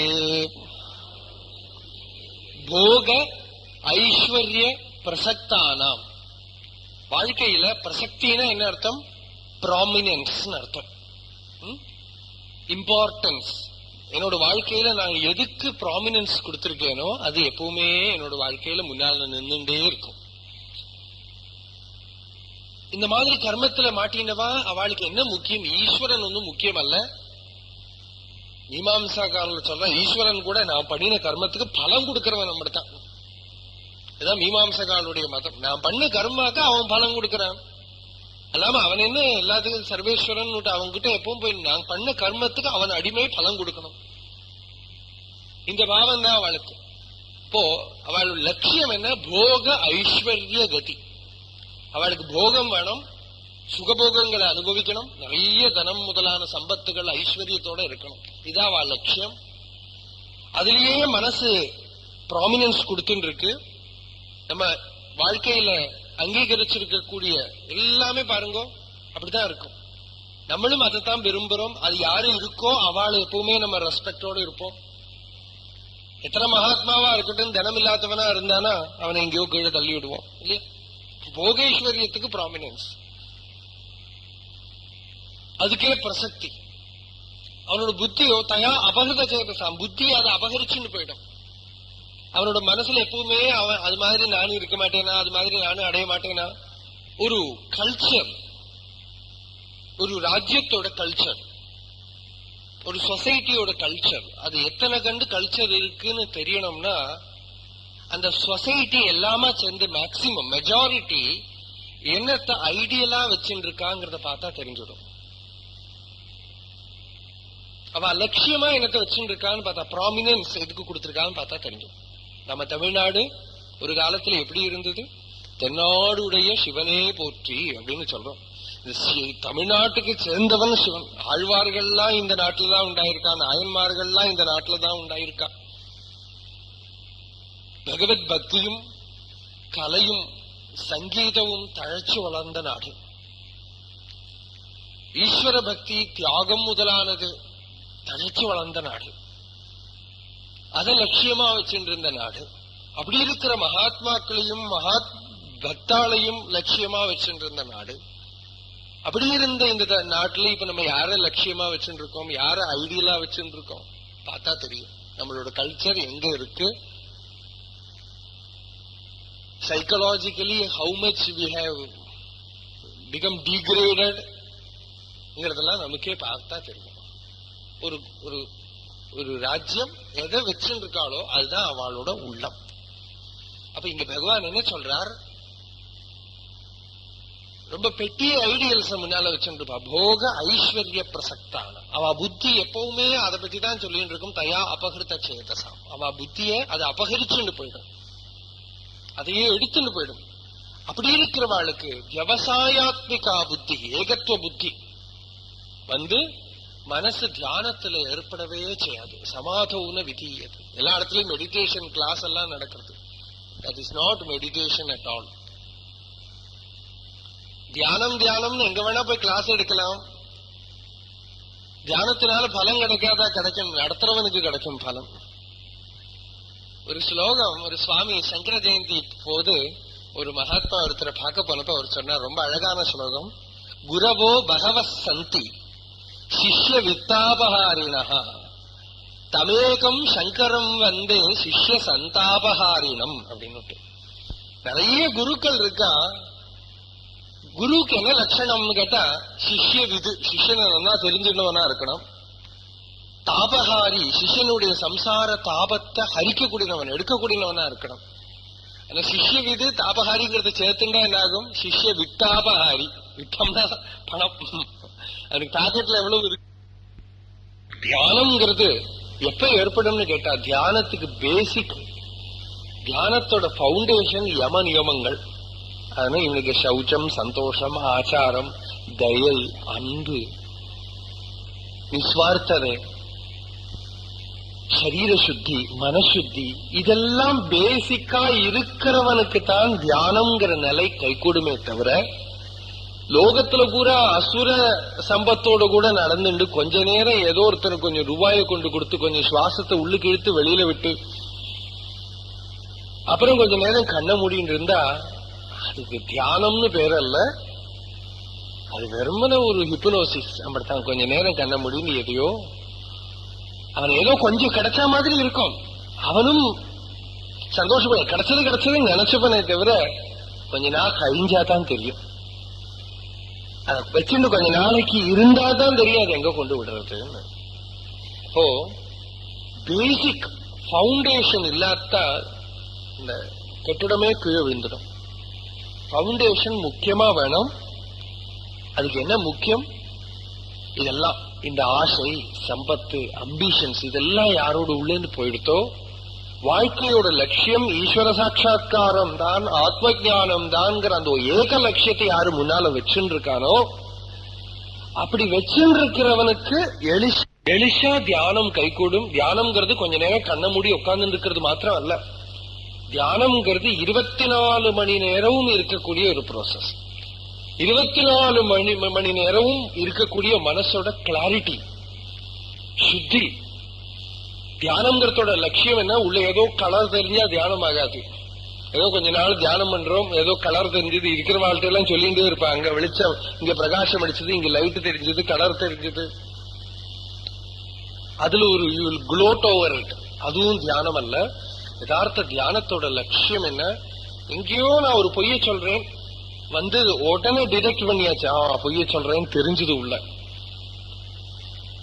யார பத்தியும் நான் தப்பான ஒரு எண்ணம் எனக்குள்ள மனசு வருது, அந்த எண்ணம் ஒசந்து வரத்துக்குள்ள உள்ளேந்து சாட்சியா பார்த்தாச்சு. அதுதான் தியானத்தோட லட்சியம். அது மாத்திரம் அல்லாம மனசுக்கு அப்புறம் இருக்கக்கூடிய போதம், அனந்தமா இருக்கக்கூடிய உணர்வு, நான் நான் நான் நான் சொல்லக்கூடிய உணர்வுடைய உண்மை ஸ்வரூபம் என்னன்னு நிரந்தரம் ஆராய்ச்சின்னு இருக்கிறது தான் தியானம். நான் யாரு, என்னோட ஸ்வரூபம் என்ன, வாழ்க்கையோட லட்சியம் என்ன, ஜனன மரணங்களுடைய இந்த சக்கரத்துக்கு எங்க ஒரு விசிராந்தி, இதெல்லாம் யாருக்கு ஆழமான விசாரம் ஏற்படுறதோ அவன் தான் தியானத்துல பிரதிஷ்டிதன். அல்லாம கொஞ்ச நேரம் ஏதோ லைட்டை பார்த்துட்டு உட்கார்ந்துன்றதுனாலயோ உள்ள எதையோ இப்படி ப்ரூட் பண்ணிட்டு இருந்ததுனாலயோ மாத்திரம் தியானம் ஆயிடாது. தியானம்ங்கிறது ரொம்ப உசந்தபடி, ரொம்ப உசந்தபடி. இல்லாட்டா கொஞ்சம் தூங்கலாம். இப்பத்த ஜனங்களுக்கு தூக்கம் கூட கிடைக்கிறது இல்லை. அதனால ஏதாவது ஒருத்தன் கொஞ்ச நேரம் 10 நிமிஷம் சும்மா உட்கார வச்சாலே அவன் யோகி ஆயிடுறான். பாம்பேல எல்லாம் பிரத்யேகிச்சு அவளுக்கு உட்காரவே முடியறதில்லை. கார்த்தால 4 மணிக்கு ஓடினான்னா ராத்திரி 12 மணிக்கு வருவான். அவனுக்கு தூங்க முடியறதில்லை. அவன் பாவம் 5 நிமிஷம் வாழ்க்கையில ஒரு இடத்துல உட்கார்றதில்லை. அவனை பிடிச்சு உட்கார வச்சு ஒரு ரிலாக்ஸேஷன் கொடுத்தாலே அவனுக்கு சமாதி கிடைச்ச மாதிரி ஆனந்தம் வந்துடுச்சு. என்னதை வேணா பண்ணிவிடுவான். அப்போ வாஸ்தவத்துல இந்த லட்சணங்கள்லாம் யாருக்கு இருக்கோ அவனுடைய மனசுதான் சமாதியில பிரவேசமாகும். இல்லாட்டா சமாதோன விதீயத்தை, அவனுடைய மனசு சமாதி சுகத்தை அனுபவிக்க தகுதியுற்றது ஆகாது. அவனுடைய மனசு ஏகாகிர நிஷ்டம் ஆகாது. கர்மத்திலேயே விவகரிச்சுட்டு இருக்கும். அதுல இருந்து மேலுக்கு வரணும்னா ரொம்ப பாடுபடணும், ரொம்ப சித்தசுத்தி ஏற்படணும். விஷ்ணு புராணத்துல ஒரு கதை வருது, சுருக்கமா வருது. மேல திரிபுர ரகசியத்திலயும் மற்ற சில கிரந்தங்கள்ல இந்த கதையை விஸ்தாரமா சொல்றா. ரிபு நிதாக சம்வாதம் அப்படின்னு ஒரு கதை. ரிபு மகர்ஷி பிரம்மாவோட மானச புத்திரர், பெரிய ஞானி. அவருக்கு ஒரு சிஷ்யர் இருந்தார், நிதாகன் பேர் அந்த சிஷ்யனுக்கு. இந்த நிதாகன் நல்லா வேதம் எல்லாம் படிச்சு வேதாத்தியனம் எல்லாம் பண்ணி கர்மகாண்டத்துல ரொம்ப திறமையோட இருக்காங்க. கர்மகாண்டத்துல ரொம்ப ஆச்சார அனுஷ்டானங்களோடு கூட நிஷ்டையோடு கூட வாழ்ந்துட்டு இருக்கான். அந்த நிதாகனுக்கு பலமுறை ரிபு மகர்ஷி போய் ஆத்ம தத்துவத்தை உபதேசம் பண்ணினார். நான் சரீரம் அல்ல, ஆத்மா. எந்த கர்மாவும் என்ன பாதிக்கிறது இல்லை, சுகம் துக்கம்ங்கிறது என்ன ஸ்பர்சிக்கிறது இல்லை. கர்மாவெல்லாம் சரீரம் தான் பண்றதே தவிர நான் எல்லாத்துக்கும் சாட்சி. எந்த கர்மாவும் என்ன பந்திக்கிறது இல்லை. இப்படி இருக்கிற ஆத்மஸ்வரூப லட்சணங்களை எல்லாம் இந்த நிதாகனுக்கு புகட்டினான். ஆனா அப்ப ஒன்னும் அவனுக்கு பூர்ணமா தெளிவு ஏற்படலை. திருப்பியும் கர்மகாண்டத்திலேயே ரமிச்சுன்னு இருக்கான். அது என்ன பலம் கிடைக்க போறது, அது என்ன பலம் கிடைக்க போறது, இதுக்கப்புறம் நான் எங்க போறேன், சொர்க்கத்துல போய் சுகம் அனுபவிப்பேனா, இப்படியே பலவித விஷயங்களை சிந்திச்சுட்டு இருக்கான். அப்படி இருக்கிறத ஒரு நாளைக்கு ரிபு ஒரு விருத்த பிராமணனோட வேஷம் போட்டு அறிவில்லாத ஒரு முட்டாள மாதிரி இந்த நிதாகனை பாக்குறதுக்கு வர்றார் குரு. இந்த நிதாகன் அன்னைக்கும் தன்னோட அக்னிகோத்திரம் எல்லாம் பண்றதுக்கு வேண்ட யாகங்கள் எல்லாம் பண்றதுக்கு எல்லாத்துக்கும் வேண்ட சமதை, தர்பை, பிளாச கொம்பு இதெல்லாம் எடுத்துட்டு ரோட் சைடுல நின்று இருக்கான். ரிபு மகர்ஷி ரொம்ப படாத ஒரு தாத்தா மாதிரி ஒரு தண்டம் வச்சுட்டு இந்த நிதாகன் கிட்ட வந்து நிற்கிறார். ரோட்டால பெரிய ஒரு கோஷ்டி போறது, ஒரு யாத்திரை போறது. அந்த கோஷ்டி பார்த்து நிதாகன் கிட்ட ரிபு கேட்கிறார், இது என்ன கூட்டம் கூட்டமா எல்லாம் போயிட்டு இருக்காளே, இது கூட உனக்கு தெரியாதா அப்படின்னு கேட்டான் நிதாகன். ஐயோ எனக்கு ஒன்னும் தெரியாதுப்பா, நான் ஏதோ குக்கிராமத்துல இருந்து வரேன், படிப்பறிவு இல்லாதவன், நான் எதுவும் படிக்கல, அதனால இது என்ன போறது எனக்கு ஒன்னும் சொல்லிக்கூட. இது ராஜா போயின்னு இருக்கான், இந்த ஊர் சக்கரவர்த்தி ராஜா போயின்னு இருக்கான், ராஜாவோட அகம்படி பரிவாரம் எல்லாம் போயின்னு இருக்கு. அப்படியா, ராஜா யாரு, இவ்வளவு பேர் போயிட்டு இருக்காரு, இதுல யாரு ராஜா? என்னடா இந்த கூட்டத்துல உனக்கு ராஜாவை பார்த்தாலாம் உனக்கு தெரியாது, நடுவில் அந்த யானை மேல நல்லா அலங்காரம் பண்ணின ஒரு கோட்டத்துல உட்கார்ந்து இருக்காரு, ஒரு அம்பாரியில உட்கார்ந்து இருக்காரு, அதுதான் ராஜா. ஆனை எது, ராஜா எது? நடுவுல போறது பாரு, அதுதான் யானை. அங்க ரெண்டெண்ணம் தெரிகிறது, எது ராஜா எது ஆனை. ஒரே வழிகட்டில முட்டாளா இருக்கான் போல் இருக்க. இதாக சொல்றான், மேல இருக்கிறது ராஜா, கீழே இருக்கிறது ஆனை. சரி, இப்போ ஆனை ராஜா ரெண்டெண்ணம், மேல கீழே ரெண்டெண்ணம் வந்துடுச்சு. இந்த மேலங்கிறது என்னது, கீழங்கிறது என்னது? எனக்கு கோபம் வந்து என்ன பண்ணால், இவர் ஏற்கனவே இப்படி குறுகி நிற்கிறார், அவர் அப்படியே கீழே தள்ளி அவர் அப்படியே கை குந்திண்டு காலையும் குந்தின்னு நிற்கிறார்.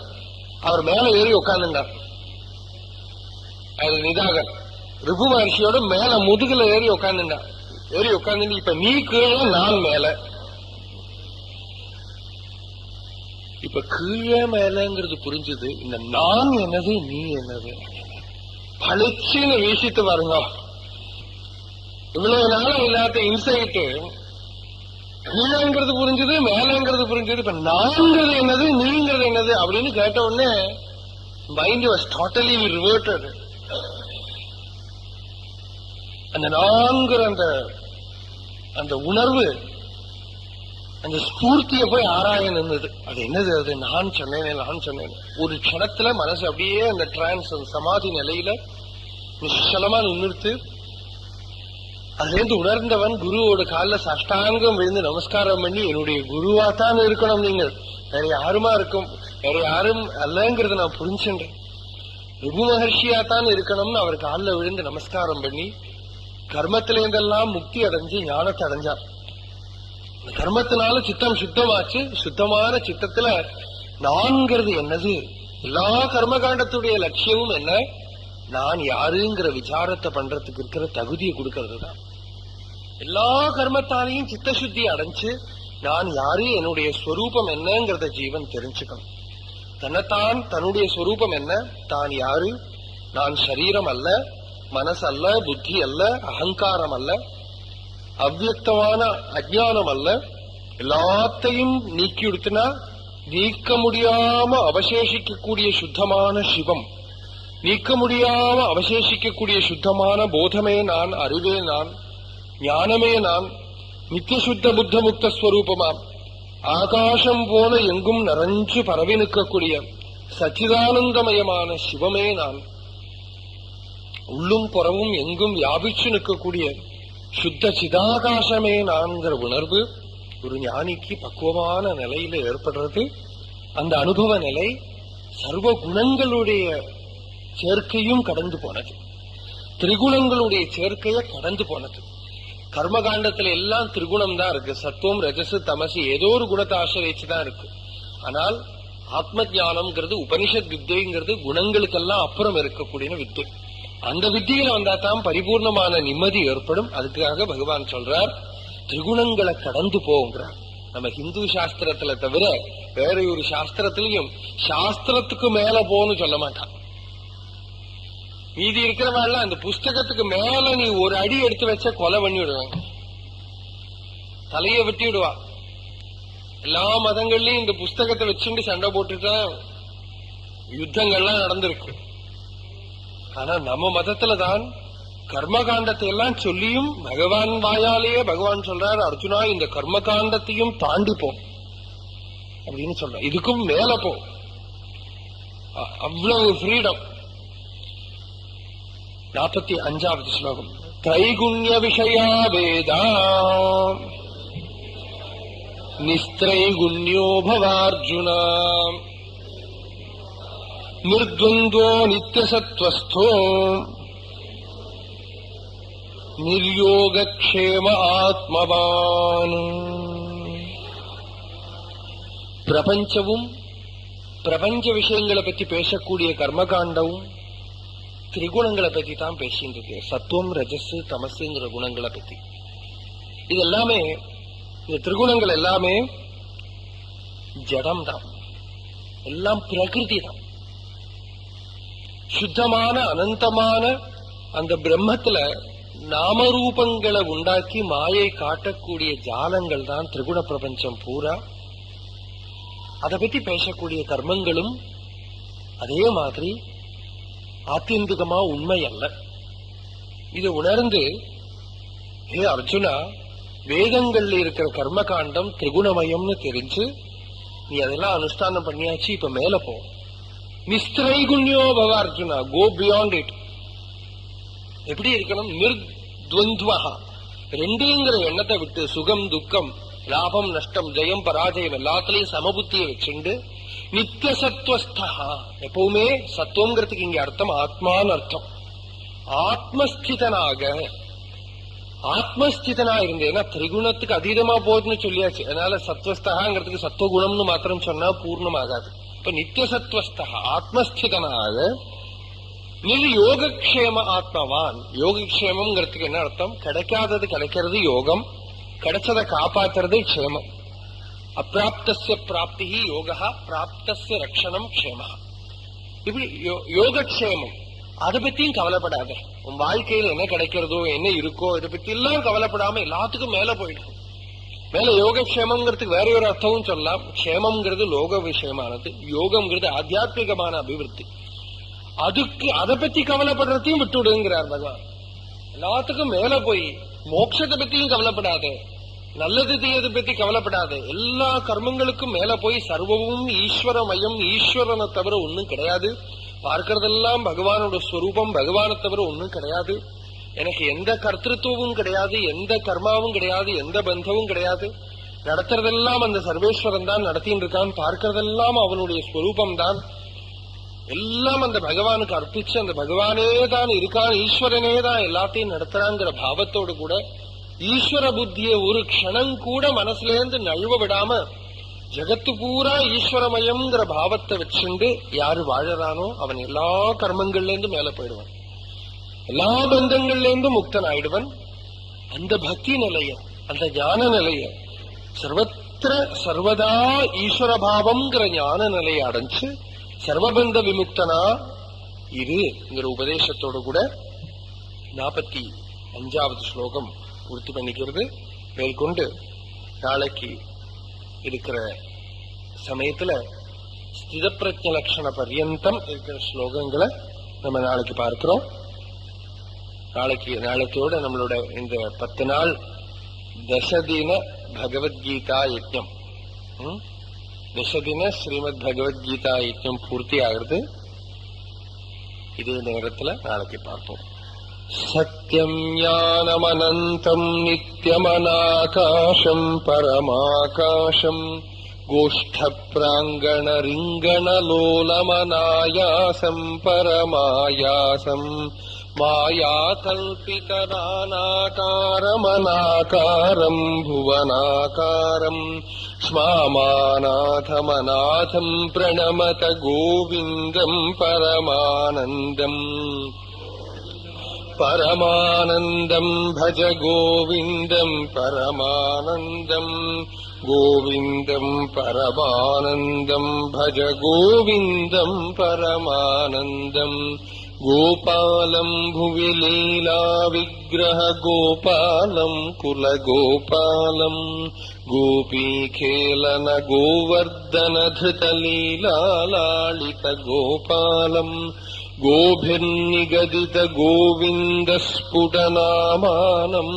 பகுநாமானம் கோதி கோச்சர தூரம் பிரணமத கோவிந்தம் பரமானந்தம் கோவிந்தம் பரமானந்தம் பஜ கோவிந்தம் கோவிந்தம் பரமானந்தம் பஜ கோவிந்தம் பரமானந்தம் கோபீ மண்டல கோஷ்டீ பேதம் பேதாவஸ்தமபேதாபம் சஸ்வத் கோகுர நிர்தூதோத்கத தூளீதூசர சௌபாக்யம் ஸ்ரத்தா பக்தி கிரஹீதானந்தமசிந்த்யம் சிந்தித சத்பாவம் சிந்தாமணி மகிமானம் பிரணமத கோவிந்தம் பரமானந்தம் கோவிந்தம் பரமானந்தம் பஜ கோவிந்தம்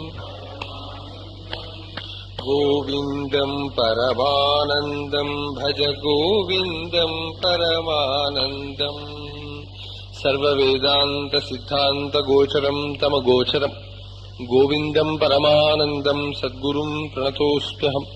சர்வேபி சுகினः சந்து சர்வே சந்து நிராமயாः சர்வே பத்ராணி பஷ்யந்து மா கஷ்சித் துக்கபாக் பவேத். சர்வாணி பூதானி விசந்து சௌக்கியம் சர்வாணி பூதானி பஜந்து சாந்திம் சர்வாணி பூதான்யபி நாராயணாः சம்பூர்ணமானந்தமுபாஸ்ரயந்தாம். துர்ஜன சஜ்ஜனோ பூயாத் சஜ்ஜன சாந்திமாப்னுயாத் शान्तो मुच्येत बन्धेभ्यो मुक्तशान्यान् विमोचयेत्. अन्नपूर्णे सदापूर्णे शङ्कर प्राणवल्लभे ज्ञानवैराग्य सिद्ध्यर्थम् भिक्षाम् देही च पार्वती माता च पार्वती देवी पिता देवो महेश्वरः बान्धवा शिवभक्ताश्च स्वदेशो भुवनत्रयम्. हर हर नमः पार्वती पतये हर हर महादेव.